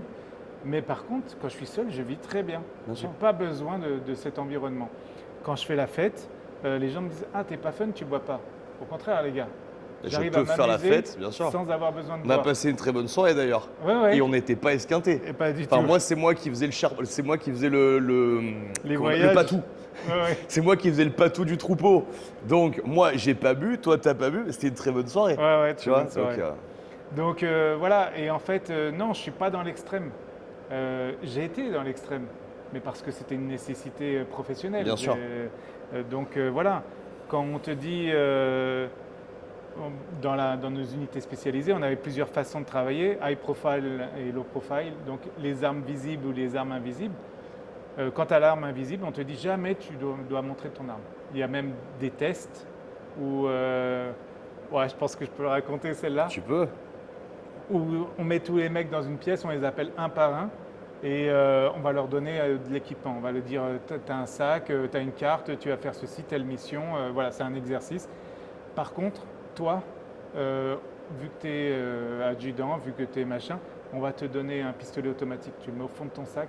Les autres ne doivent pas le savoir. Tu seras le seul. On ne sait jamais ce qui peut se passer. Tu seras en mesure de protéger tes camarades. Ok, d'accord. Et en fait, ils ont tous une arme. Ils disent la même chose à tout le monde. Et après, à la fin de l'exercice, Débrief. débrief. Tu avais une arme, toi? Ah non, moi, j'avais pas d'arme. Et toi, ah non, moi non plus. Ah putain, il y a vraiment que moi. Non, moi, j'en avais une aussi et tout. Ils m'ont dit. Ah ouais. Et là, tu sais à qui tu as affaire. Tu sais qui c'est qui est capable de mentir jusqu'au bout. Mais tu as plein de petits exercices comme ça qui sont sympas. Mais bon, pour revenir au sport, c'est vrai que même major mouvement, qu'on aime ou qu'on n'aime pas, on parlait dans une conférence, on va stigmatiser celui qui se lève le dimanche matin à 6h pour aller courir. C'est vrai. Par contre, celui qui se couche à 23h alors qu'il bosse le lendemain, c'est Bien pas sûr. grave. Alors qu'on sait aujourd'hui que le manque de sommeil va être générateur de maladies cérébrales, Ouais, c'est un vrai cardiovasculaires, sur la fatigue. Enfin voilà. Donc il y a vraiment. Je veux bien qu'on me tire dessus et qu'on me dise que j'ai tort, que j'en fais trop, que je vais me rabîmer. Ok, sûrement que je vais être vieux avec des douleurs partout. Sauf que j'en ai des douleurs. Et puis toi, tu auras vécu. Déjà, en un, j'ai vécu. Et en deux, les autres personnes de mon entourage que je vois qui font moins de sport, ils ont plein de douleurs quand ils Ce se que lèvent. j'allais dire, c'est qu'en fait, les gens ont fait un lien entre faire des choses et avoir mal, alors qu'en fait, ça n'a aucun sens. Moi, de mon parcours de vie, je travaillais dans la sécurité, par exemple, avant, et la plupart du temps, j'étais avec des mecs qui faisaient pas ouf de sport. Ils étaient juste costauds, relativement agressifs, impressionnants, ça suffisait. Mais ces mecs-là étaient clafis de douleur. Et d'ailleurs, eux, c'était à l'envers, tu vois, comme la psychologie humaine, elle est partie. Je ne fais pas de sport parce que j'ai des douleurs. Ça, c'est un discours qu'on entend tout le temps. Donc, ça vous prouve bien qu'il n'y a aucun lien de causalité entre. Je vous prends l'exemple du lumbago. Ça serait une stat qui serait super intéressante. Hein, s'il y a des kinés qui pouvaient nous la sortir, ça tuerait. Combien de sportifs arrivent dans votre cabinet parce qu'ils ont un lumbago? versus les non-sportifs. Et moi, je suis convaincu que le lumbago, c'est à un moment de votre vie, votre corps, il vous dit « va te faire mettre ». Mais alors, que vous ayez fait une séance de soulevé de terre la semaine d'avant ou que ça fait 4 ans que vous n'avez pas fait de sport, vous allez avoir un lumbago. Enfin, c'est-à-dire que je connais personne qui a 50 ans qui ne s'est pas un jour levé de son lit complètement bloqué pendant 15 jours. Mais ça arrive à des gens qui sont parfaitement sédentaires, ça arrive à des gens qui sont très très sportifs. Bien évidemment, si vous êtes sportif et qu'à chaque fois que vous faites un mouvement spécifique, vous faites un lumbago derrière, là c'est votre pratique sportive qui est merdique, d'accord? Mais il faut arrêter de faire le lien de causalité entre « Waouh, je me suis fait un lumbago, je fais trop de sport ». Parce que dans ce cas-là, ça voudrait dire que les gens qui ne font pas trop de sport, moi je veux bien qu'on ait ce raisonnement cartésien, ça me va très bien, j'adore ça. Mais alors dans ce cas-là, ne peuvent faire des lumbagos que les gens qui font trop de sport. Pas du tout. Pas du tout. Des gens qui sont claqués de lumbago, j'en connais plein, les 3/4 sont totalement sédentaires. Ouais, et puis dans ce truc, je fais pas de sport parce que j'ai mal au dos. Tu as l'autre côté où dès que j'ai la bonne paire de chaussures, je vais faire du sport, sinon je m'abîme le dos. Moi, j'ai couru des années pieds nus. Mais dans la montagne, dans les bois, sur mon Instagram, il y a encore quelques photos où j'ai les pieds ensemble, mais voilà. Et en fait, je me suis pas abîmé le dos. Donc, ou qui disent, quand j'aurai la bonne tenue, ou à la rentrée. Ou on est mercredi, c'est trop tard, ma semaine est foutue, Je vais te raconter un truc qui va te faire rire. Je travaillais dans une avant-boîte sur la presqu'île de Gien qui s'appelait le Vintage à l'époque. Bref, là où ils ont rasé le truc, ils ont fait un Odalis, je crois. Donc j'étais à hier et pendant 2 ans, tous les vendredis soirs, tous les samedis soirs, j'avais des mecs qui me disaient « Ah gros, lundi, je viens à ta salle, je démarre lundi. » 2 ans.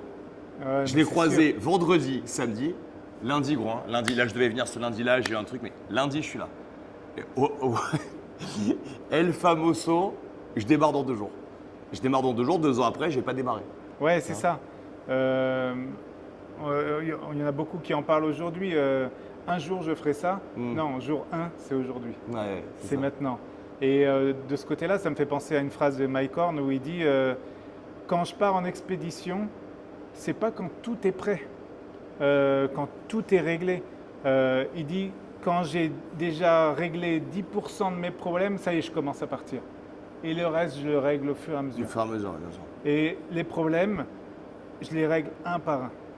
Si tu prends toute la liste de problèmes que tu dois régler avant de partir, tu pars pas parce que c'est insurmontable. C'est ça. Il dit quand je règle un problème un par un et qu'en plus je le règle tout seul, voilà, je veux pas qu'on m'aide. Parce que quand je serai dans la difficulté, c'est à moi de m'aider. Il se met dans des situations périlleuses où il va être en danger de mort. Donc si il attend de l'aide de quelque chose extérieur, mais des fois même de dire j'attends le bon moment, il n'y a pas de bon moment. Tu attends un truc qui n'arrivera jamais. C'est intéressant pour vous aider là-dessus. Nous, souvent, on a des gens qui rentrent dans la salle, donc ils font la consultation avec Orlan et ils commencent. Ok, alors moi, voilà, ça fait 20 ans que je n'ai pas fait de sport, donc je veux un entraînement sportif, une prog adaptée à moi, mais je veux aussi un coaching alimentaire et je voudrais aussi arrêter de fumer. Et alors, moi, ce que je fais quand je suis dans le bureau, c'est j'arrive, je dis stop, temps mort. Alors, nous, on va faire un truc, on va te demander de simplement venir t'entraîner 3 fois par semaine et c'est tout. Et le mec, il dit, non, moi, oui, mais alors, de mon expérience, c'est trop. Et là, tu es full motivation dopamine, donc ça va tenir 3 semaines. Dans 3 semaines, on ne te verra plus. Quand tu auras fait 3 mois d'entraînement, ce sera devenu une discipline et ça ne sera plus une charge mentale. Donc, quand on va rajouter le coaching alimentaire, tu n'auras que la charge du coaching alimentaire et pas celle de l'entraînement, puisque c'est l'entraînement, il sera déjà passé dans la discipline. J'ai entraîné un acteur en Angleterre qui s'appelle Danny Dyer. Je suis recruté au Festival de Cannes parce que je suis portier dans un bar gay. Donc là, anecdote, tu en veux, en voilà. Je suis portier dans un bar gay pendant le Festival de Cannes à mon retour de Thaïlande. Je sympathise bien avec une productrice anglaise. Bref, je vous passe les détails. Je me retrouve en Angleterre un mois après entraîner un acteur. Et elle me dit, cet acteur, on n'arriverait à en faire. Il est cocaïnomane, il est alcoolique et on doit le transformer physiquement pour un film d'action. Je le rencontre dans un hôtel et je dis bonjour, enchanté. Moi, je te demande un truc, tu es là à 8h tous les matins. Il me dit ok, pas de conseils de diète, pas. Non, non. 8 heures tous les matins, 7 sur 7. Et donc, il nous avait prévu une entrevue de 2 heures. L'entrevue a duré 10 minutes. Je dis bah à demain, 8 heures. Et donc, tout le staff de production commence à m'engueuler. Ils disent attends, Guillaume, qu'est-ce que t'as pas compris? On te demande de le transformer entièrement. Nous, on veut que tu lui fasses une diète. On veut que tu. Ah, je dis non, non, non, non, vous n'avez pas compris comment ça fonctionne. Si je fais ça, dans 3 jours, il a fait comme avec les autres coachs. Il a arrêté. Moi, je lui demande un truc. 8h, 10h, il m'appartient, il fait tout ce que je veux. Au bout de 2 semaines, il commence à cracher tous ses poumons et tout. Et puis, il me dit, tu sais Guillaume, je voulais te dire, ben, c'est fou, mais je suis passé de 2 paquets par jour à 2 cigarettes par jour. Je dis, ah bon? Pourquoi? Il me dit, ben en fait, j'ai pris un seul engagement. Être à toi de 8h à 10h. Mais en fait, quand après l'entraînement, je sors mon paquet club, je dis, ouah, demain, ça va vraiment être dur. Se passe quelques jours, je le revois le lundi, et il me dit, tu sais, il y a eu tel match de foot là. Je dis, bah ouais. Il dit, bah normalement, quand il y a des matchs de foot, tous mes potes, ils viennent à la maison et on se massacre. Moi, j'ai un problème avec le fromage français, j'ai un problème avec la bière. Il me dit, pendant tout le match, j'ai bu une bière. J'ai dit, putain, c'est bien et tout, tu vois. Et il me dit, bah ouais, parce que je savais que le lendemain, parce que moi, c'était 7 sur 7. Donc, je savais que le dimanche matin, à 8h, tu serais devant ma porte. Et donc, je voulais pas du tout être comme ça pour pas su. Et en fait, j'ai commencé à lui donner un coaching alimentaire au bout de 2 mois. Parce que, en fait, c'était dans la continuité. C'est même lui qui m'a dit, bon, écoute, j'essaie de faire attention de moi-même. Donc, est-ce que maintenant, tu peux m'expliquer? C'est pas moi qui lui ai imposé. Parce que la différence entre l'andragogie et la pédagogie, je reviens souvent là-dessus, c'est qu'on coach des adultes. Donc, si ça vient pas de l'adulte, c'est mort. Moi, Liam, 4 ans, je lui dis, viens faire de la boxe avec moi, c'est trop bien. Il dit, ouais, d'accord, mais viens faire du poney avec moi. Oui, d'accord, il a 4 ans. Un adulte, vous ne pouvez pas faire ça. Vous ne pouvez pas mettre au sport de combat quelqu'un qui n'a pas envie. Vous ne pouvez pas mettre quelqu'un à la diète, quelqu'un qui n'a pas envie. Donc, c'est très intéressant si vous regardez cette vidéo et que vous avez envie de prendre votre vie en main. Commencez par vous prendre un engagement, et à mon sens, c'est le sport, parce que ça va vous donner sur le long terme toutes les qualités personnelles, intellectuelles nécessaires pour mettre les autres choses en place dans votre vie. Mais ne vous tenez qu'à ça. Très souvent, quand vous n'arrivez pas à vos objectifs et que vous lâchez avant de les avoir atteints, c'est que vous avez voulu tout faire en même temps. Et ce que nous explique très bien Fab, c'est ça. C'est non, j'ai pas besoin d'avoir une alimentation parfaite pour moi, un métier parfaitement optimal, des horaires aux petits oignons, la bonne tenue, le coach, le meilleur coach du coin, le portefeuille qui déborde. Ça n'a rien à voir. Prenez un engagement, mettez-vous-y 3 fois par semaine pendant 3 mois. Une fois que c'est devenu une habitude, c'est quand même beaucoup plus simple et vous pourrez rajouter des couches d'emmerdement après. Les adultes aiment moins les contraintes que les enfants. Ils apprécient moins. Mais les mots que tu as dit, je les utilise souvent. Et j'explique aux gens. Alors, dans les sportifs, j'ai les dominants dopamine et les dominants ocytocine. Les dopamines, c'est ceux où il faut que l'entraînement soit le plus ludique, ça change, voilà, pour garder cette motivation. Et je dis souvent, la motivation, c'est temporaire. L'engagement, c'est définitif. Tu t'engages à faire quelque chose. Commitment, chez les Anglais, le terme. C'est ça. Si par exemple, je suis motivé, tiens, ce matin, je suis motivé à aller courir. Bon, ok, je mets ma tenue, machin, j'ouvre la porte, il pleut des cordes. Ah ben, je suis plus motivé du tout. Donc bon, j'y vais demain matin, j'y vais ce soir, et on repousse. Alors que si je m'engage à aller courir, ce matin, je vais courir. J'ouvre, il pleut, je referme, je prends un bonnet, un kawaii, je repars. Voilà, je me suis engagé à le faire. Et ça, c'est vraiment le gap qui va faire… c'est très intéressant comme discussion.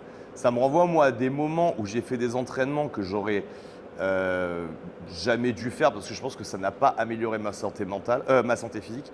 Mais par contre, ça a amélioré ma santé mentale. Je me souviens de Thomas Ribeiro qui est à La Réunion, militaire para. Et je me souviens d'un jour où il vient en coaching week ici. Et en fait, on est en train de faire les travaux dans une salle que j'ouvre à la garde et on y passe la journée. Et je fais mon WOD avec des ring muscle up et du running, enfin ring muscle up et running, le tout lesté avec un gilet. on s'entraîne, il est 22h. Et à 21h30, je lui dis, bon allez, prépare-toi, on va s'entraîner. Tout. Il me dit, mais Guy, on va pas faire ce WOD. En plus, c'était un truc de mongol. C'était genre 400 mètres run, 15 muscle-up, lesté x6. Genre un truc trop. Et il me dit, on va quand même pas s'entraîner à 22h. Et je dis, ah bon, et pourquoi on va pas s'entraîner à 22h? Et il m'en parle souvent. Il me dit, putain, à l'époque, t'étais vraiment un acharné et tout. Et je sais qu'il y a des moments où je me suis trop entraîné par rapport au phénomène de surcompensation et que mes entraînements m'ont plus fait basculer en surentraînement qu'autre chose. Mais me prouver à moi que je m'étais engagé dans un processus et que qu'il pleut, qu'il vente ou qu'il neige, il n'y a rien qui pouvait me détourner du processus, eh ben, ça a amélioré ma santé mentale sur ce moment-là. Et c'est vrai que ce terme d'engagement, il est très très intéressant. Moi, j'utilise, parce que je l'ai entendu en anglais, donc je n'avais pas la traduction en français, ça m'aide cette discussion. Or, les Anglais utilisent le terme de commitment. Je suis dédié à ce que je fais. Et c'est vraiment ce qu'on essaie de développer dans le monde. Même professionnellement, il n'y a personne qui dira le contraire, je pense. Tu n'atteins pas ton objectif professionnel si tu t'y dédies pas à 100%. Quand tu as une salle, moi qui étais indépendant, je sais que tu oublies tes horaires. Ah, il n'y en a pas. Si ton sport, et j'avais un mec d'Annecy, je crois, un prof au tout début où je commençais, il me disait, si le mec t'appelle à minuit, qui veut que tu l'entraînes à 3h du mat, tu y vas. Par contre, tu mets ton prix en fonction. Ah oui, bien sûr. Ouais. Mais tu y vas. On est dans un métier où on n'a pas d'horaire. Et comme la Protec, comme l'armée, comme... Quand tu montes une salle, tu n'as plus le choix. Maintenant, tu y es à 100%. Tu y es du matin au soir, tu y es en intraveineuse parce que ça devient ta culture, ton mode de vie, etc. Et dans notre histoire humaine, tout le monde le dit. Et moi, j'ai beaucoup d'affection pour Héraclite. Toi, je pense que c'est pour Straton. Mais les deux se connaissent très bien. Et Straton avec la vérité franche, etc. Et Héraclite avec peut-être une façon plus détournée des choses. Mais cette sagesse où tu vas te dédier aux choses par la pensée, par toutes les fibres de ton organisme, c'est hyper important. Et j'ai des copains là, ils se sont moqués de moi. Tu sais, on a fait la vidéo avec le sled avec Ryan. Ouais, bien sûr. Donc, et ils me disaient, ah, Spartacus, mais c'est n'importe quoi et tout. Et ils regardaient sur Instagram et je les ai vus là dans un repas il y a quelques jours, ils étaient morts de rire. Mais j'ai toujours fait ça, les gars. Qu'est-ce qui se passe? Ça a toujours été dans mon ADN, en fait. Bien sûr. Pas forcément de montrer, puisque j'avais vachement ce culte du secret. J'ai mis un temps infini à mettre mon vrai nom sur Internet et ça a été compliqué. Et tu vois, c'est très drôle ce que tu dis parce que, encore une fois, Clément Kimaïra, première PIMA, groupe CTLO, donc etc. C'est un mec qui est apparu sur les réseaux sociaux. C'est un mec qui est apparu sur les réseaux sociaux, toujours visage dissimulé. Donc il est sorti dans le civil, ça fait 5 ans qu'il a sa boîte, et il avait ce culte du secret. Et qu'est-ce qui fait que maintenant il apparaît à visage découvert? Eh ben, il s'est aperçu par la force des choses qu'à un moment, quand on veut passer un message, l'anonymat, ça ne marche pas. C'est-à-dire que les positions qu'il a envie de prendre et la place qu'il a envie de prendre dans son secteur professionnel, jolie voix, présentation de matos ou de concept, visage flouté, le cerveau humain, il n'est pas fait pour piger. Ouais. Et donc, au départ, c'était un peu pour se préserver, etc. Et on en a parlé début juin quand on a programmé son intervention, où je lui disais, tu souhaites que sur l'affiche, tu sois flouté ou à visage découvert. Et il m'a dit, c'est dans combien de temps? Je lui ai dit, on va lancer la com d'ici 3 semaines. Il m'a dit, alors tu pourras le faire à visage découvert parce que mon cheminement personnel d'entrepreneur, et maintenant il a une grosse boîte, 10 employés, il travaille à l'international, il dit, j'ai touché la limite de ce que je pouvais développer comme culture en étant visage masqué. Donc, quand on veut impacter le civil, la communication, l'identité, ça reste obligatoire. C'est vrai que quand vous avez cette culture du secret, quand on veut se développer après dans le civil, on garde cette identité parce que vous avez vécu ça des années. Donc c'est hyper difficile de se dire, ok, bon, on m'a dit de parler de réseaux sociaux, on m'a dit qu'il fallait que j'apparaisse nulle part, bon là, je peux donc pas le faire. Mais je vais même un peu plus loin, c'est que On en a parlé avant qu'on fasse la vidéo. Aujourd'hui, les inspirations pour... Toi, t'as quel âge? 48, T'as... bientôt. Moi, pour être comme lui à 48 ans, je signe demain, parce que... Mec, alors peut-être qu'ils t'ont fait un lifting pendant qu'ils t'ont enlevé le... Je suis sûr que tu leur as dit ça. Ils t'ont découpé là, Ouais. ils t'ont mis l'oreille sur le nez et t'as dit par contre les gars, quand vous le remettez, vous pouvez bien tirer. Non, franchement, belle conservation. Bravo mec, je te félicite. Ce que je veux vous dire, c'est que t'as été la génération Rambo, Ouais, Schwarzenegger, ouais.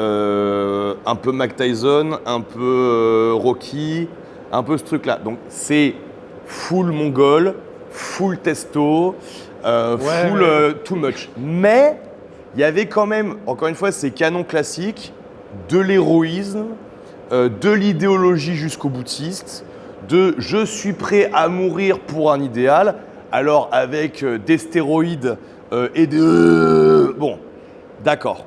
Mais aujourd'hui, il faut comprendre un truc, c'est que l'inspiration autorisée, c'est la patte patrouille. Vous voyez, c'est les dessins animés où il faut toujours que maintenant, dans un Disney, il y a un transgenre ou un mec qui ne sait pas s'il est renard ou bateau. Le Jedi de Star Wars, c'est un mec qui était sur un chemin initiatique où il fallait qu'il s'entraîne. Le Jedi de Disney, il est élu. C'est-à-dire qu'il n'y a pas de parcours initiatique. Ça lui a été donné, c'est un don. Donc comprenez bien que si de tout temps on parlait tout à l'heure de la Grèce ou de la Rome antique, il y a toujours eu des histoires, même dans l'aspect médiéval, il y a toujours eu des chansons médiévales, etc., qui expliquaient une épopée, comment le héros, par un parcours initiatique, devient le héros à travers les épreuves et les entraînements qu'il subit. Aujourd'hui, notre génération, c'est soit elle est interdite d'avoir ce type d'inspiration, ou du moins pas encouragée, mais je pense aussi que ça explique un petit peu la ferveur du manga. C'est-à-dire que la plupart des youtubeurs ou de la génération là, qui arrive, la Gen Z, ils sont tous fans de manga, mais parce qu'en fait, dans les mangas, vous avez un minot qui se fait savater par des méchants, et puis le minot, il va s'entraîner dans un temple, et ensuite il revient, il revient tout le monde.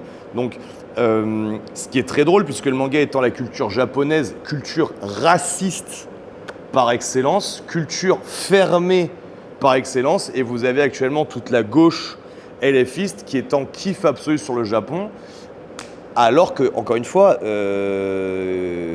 essayer d'immigrer au Japon, vous allez voir, c'est quand même très très compliqué. Ils sont très protecteurs de leur culture, effectivement. Absolument.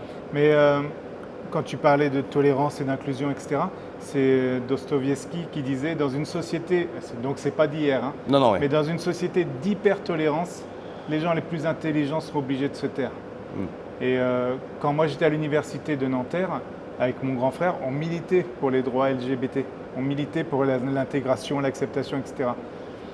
Mais parce que nous, on était les héros qui les ont aidés à se faire représenter. Et c'est toujours important pour moi, c'est ce que je véhicule. Et peut-être qu'à cette époque-là, ils étaient victimes de vraies discriminations. Ils étaient victimes de personnes qui étaient fortes physiquement et qui les écrasaient. Bien sûr. Donc ils avaient besoin de personnes fortes physiquement pour les protéger physiquement ou mentalement.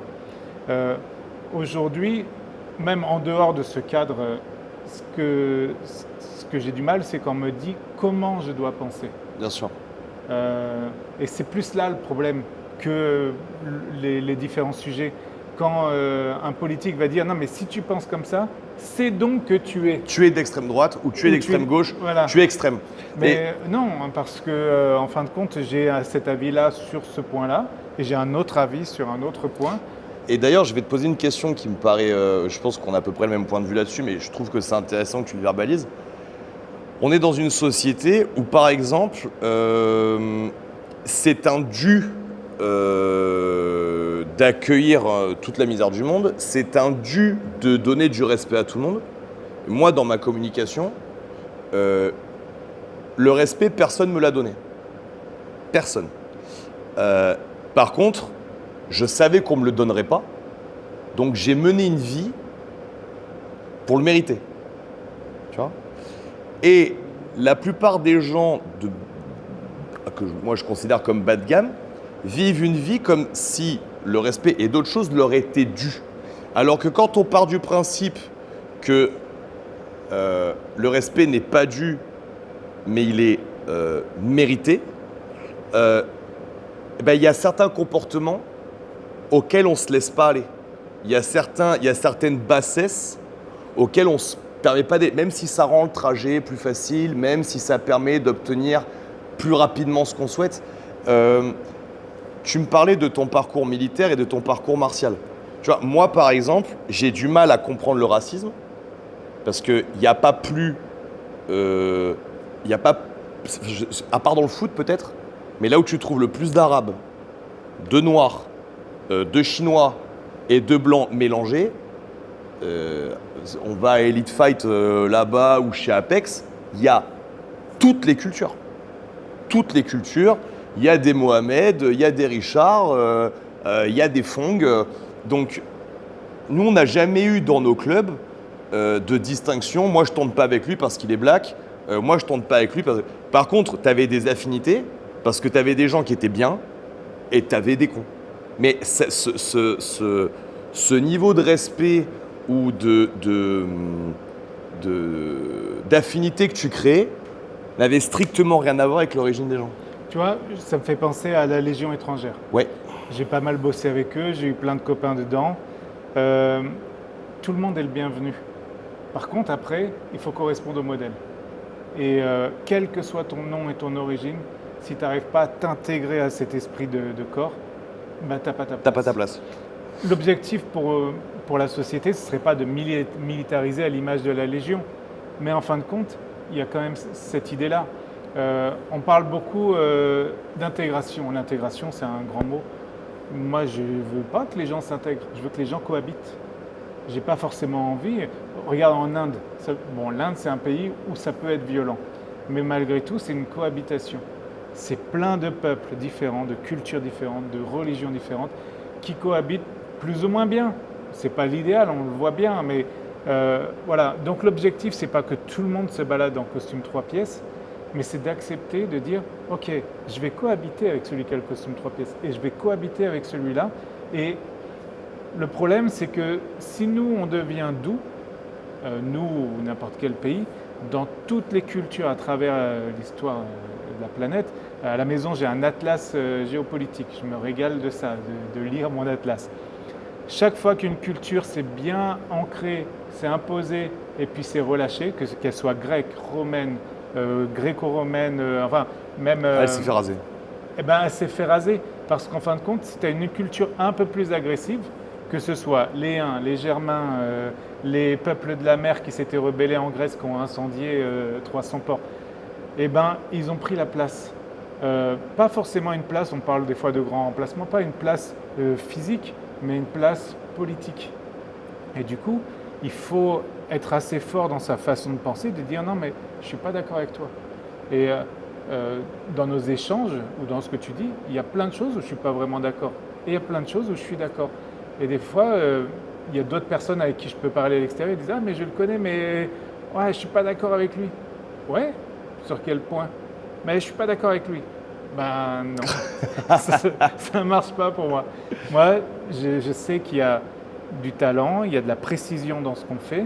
Ce qui m'a plu en arrivant ici, bon, sans faire la pub, c'est que dans beaucoup de salles, il y a des coachs qui sont très divers. Donc, ah tiens, c'est ce coach-là, ça va être bien aujourd'hui. Alors que là, chaque coach est précis, chaque coach est pointu. Putain, Nico, il me laisse rien passer sur mes axes, les postures et tout ça. Ryan, s'il sait que je peux descendre un peu plus et que je ne le fais pas, il ne va pas me rater. Et voilà. Et il y a une homogénéité, ouais, parce qu'ils ont été dans la même formation. Ça ne veut pas dire que tout le monde pense pareil. Non, pas du tout. Il y a des tatoués, il y a des pas tatoués. Il y a des gens qui sont du coin, il y a des gens qui viennent d'ailleurs. Enfin voilà, c'est ce que j'aimais aussi. Souvent, ici, tu as du chômeur comme du voyou, comme du cadre très très très huppé, comme des gens comme toi. On a eu des directeurs de prison, enfin on a eu tout. Moi, ce qui m'a plu, déjà la première impression, quand tu as 60-65% de filles, c'est donc que c'est pas une salle de Non. de fous furieux Non, non. à revendiquer ce côté musculaire et dire nous on est des brutes. Donc déjà voilà, ça donne une autre image. Je dis pas que c'est attrayant, je ne veux pas dire ça, mais Il y déjà a plus désagréable. voilà, ça donne une autre image. Et ensuite, il y a toutes les cultures. Ah, ici, il y a tout. Hein. Tu vois, il y a t'as toutes les Aïcha le cultures. matin, 73 ans, Oui, qui tous nous les ramène âges. les gâteaux quand elle les fait. Il y a tous les âges, toutes les. Ouais. J'en parlais avec un nouveau hier. Je dis ici tu verras, je vois très très peu d'accidents, très peu de blessés. Et c'est ça qui est important aussi, être et durer. Tu es tenace, mais si tu es tenace au détriment de ton corps, ok, ton esprit, mais ton corps il lâche. Et ça, c'est intéressant ce que tu dis parce qu'on a eu une évolution où moi, je le dis souvent, j'ai fait partie des gens qui ont développé le crossfit de la pire manière, où les gens qui faisaient une séance d'essai, s'ils vomissaient pas, pour moi, c'était des putains de fragiles. Et puis après, je me suis pris la réalité de mes erreurs, où au bout de 5-6 ans, j'ai commencé à vraiment être bien blessé au genou. Et là, j'ai complètement changé de paradigme, où je me suis dit, non mais en fait, les gens payent pour être en meilleure santé, et la meilleure santé, c'est d'abord l'absence de douleur. C'est-à-dire que tu peux être une Formule 1 des enfers. Moi, si je t'entraîne à devenir une Formule 1, mais que tu es tout le temps au garage, en fait, tu t'es inutile. Il vaudrait mieux que les mecs soient des voitures de rallye, tu vois, beaucoup plus robustes et toujours capables de rouler. Donc c'est vrai que dans l'enseignement, tous les coachs, quand ils débutent ici, ils sont passés au filtre de protocole de PM. Voilà. En tout cas, je suis vraiment très content qu'on ait eu des résultats avec ta cheville parce que c'était le défi qu'on s'était fixé et c'est très cool. Est-ce que tu as un dernier mot à dire aux gens qui vont voir cette vidéo, une idée que tu voudrais faire passer je sais pas, des gens que tu voudrais remercier quartier libre. Je pense que dans les premiers que j'ai envie de remercier, c'est les ascendants. Ok. Mais qui ont été des modèles, des fois que je n'ai pas connus, mais qui ont été des modèles aussi. Mes descendants, parce que je continue de me battre pour eux. Génial. T'es ancré. Ouais, je suis T'es ancré. enraciné. Et puis, j'ai eu des super personnes qui m'ont accompagné. La mère des enfants qui m'a accompagné longtemps. Même si on est diamétralement opposés sur tout un tas de sujets. Mais voilà, je trouve que c'est important aussi de se faire, de se faire soi-même, mais pas d'exclure les autres et d'arriver à intégrer les autres dans son milieu C'est important social. ce que tu dis parce qu'il y a un concept de self-made man qui est très très mal compris. Le self-made man, c'est le concept du mec qui s'est fait tout seul, mais il y a se faire tout seul et se faire tout seul. Tu t'es fait tout seul, mais tu as été influencé et guidé et aidé par certaines personnes et là tu montres ta reconnaissance. Moi aussi, je me suis fait tout seul sur le papier, mais dès que j'en discute, j'ai des inspirations de dingue, j'ai suivi des gens, j'ai des gens qui m'ont pas lâché quand ils auraient pu le faire, etc. Donc voilà, c'est pas un concept, extrême le self-made man, c'est un état d'esprit. C'est surtout Oui, j'ai un ça. mec qui se laisse pas crever quoi. Moi, en fait, avec ce problème de cheville, j'ai rencontré quelqu'un dernièrement. Elle m'a rencontré, j'avais beaucoup de poids, je marchais avec des béquilles, ça n'a pas été facile pour elle aussi à se projeter. Et elle a été très présente, elle m'a vachement aidé aussi à avoir les bons déclics au bon moment dans cette récupération. Et Donc c'est toi qui as fait ta récup, mais elle a eu une influence super oui, positive. parce que ça te permet aussi d'avoir une jauge. Là, je suis allé trop loin. Là, je suis pas allé. Là, j'aurais pu faire plus.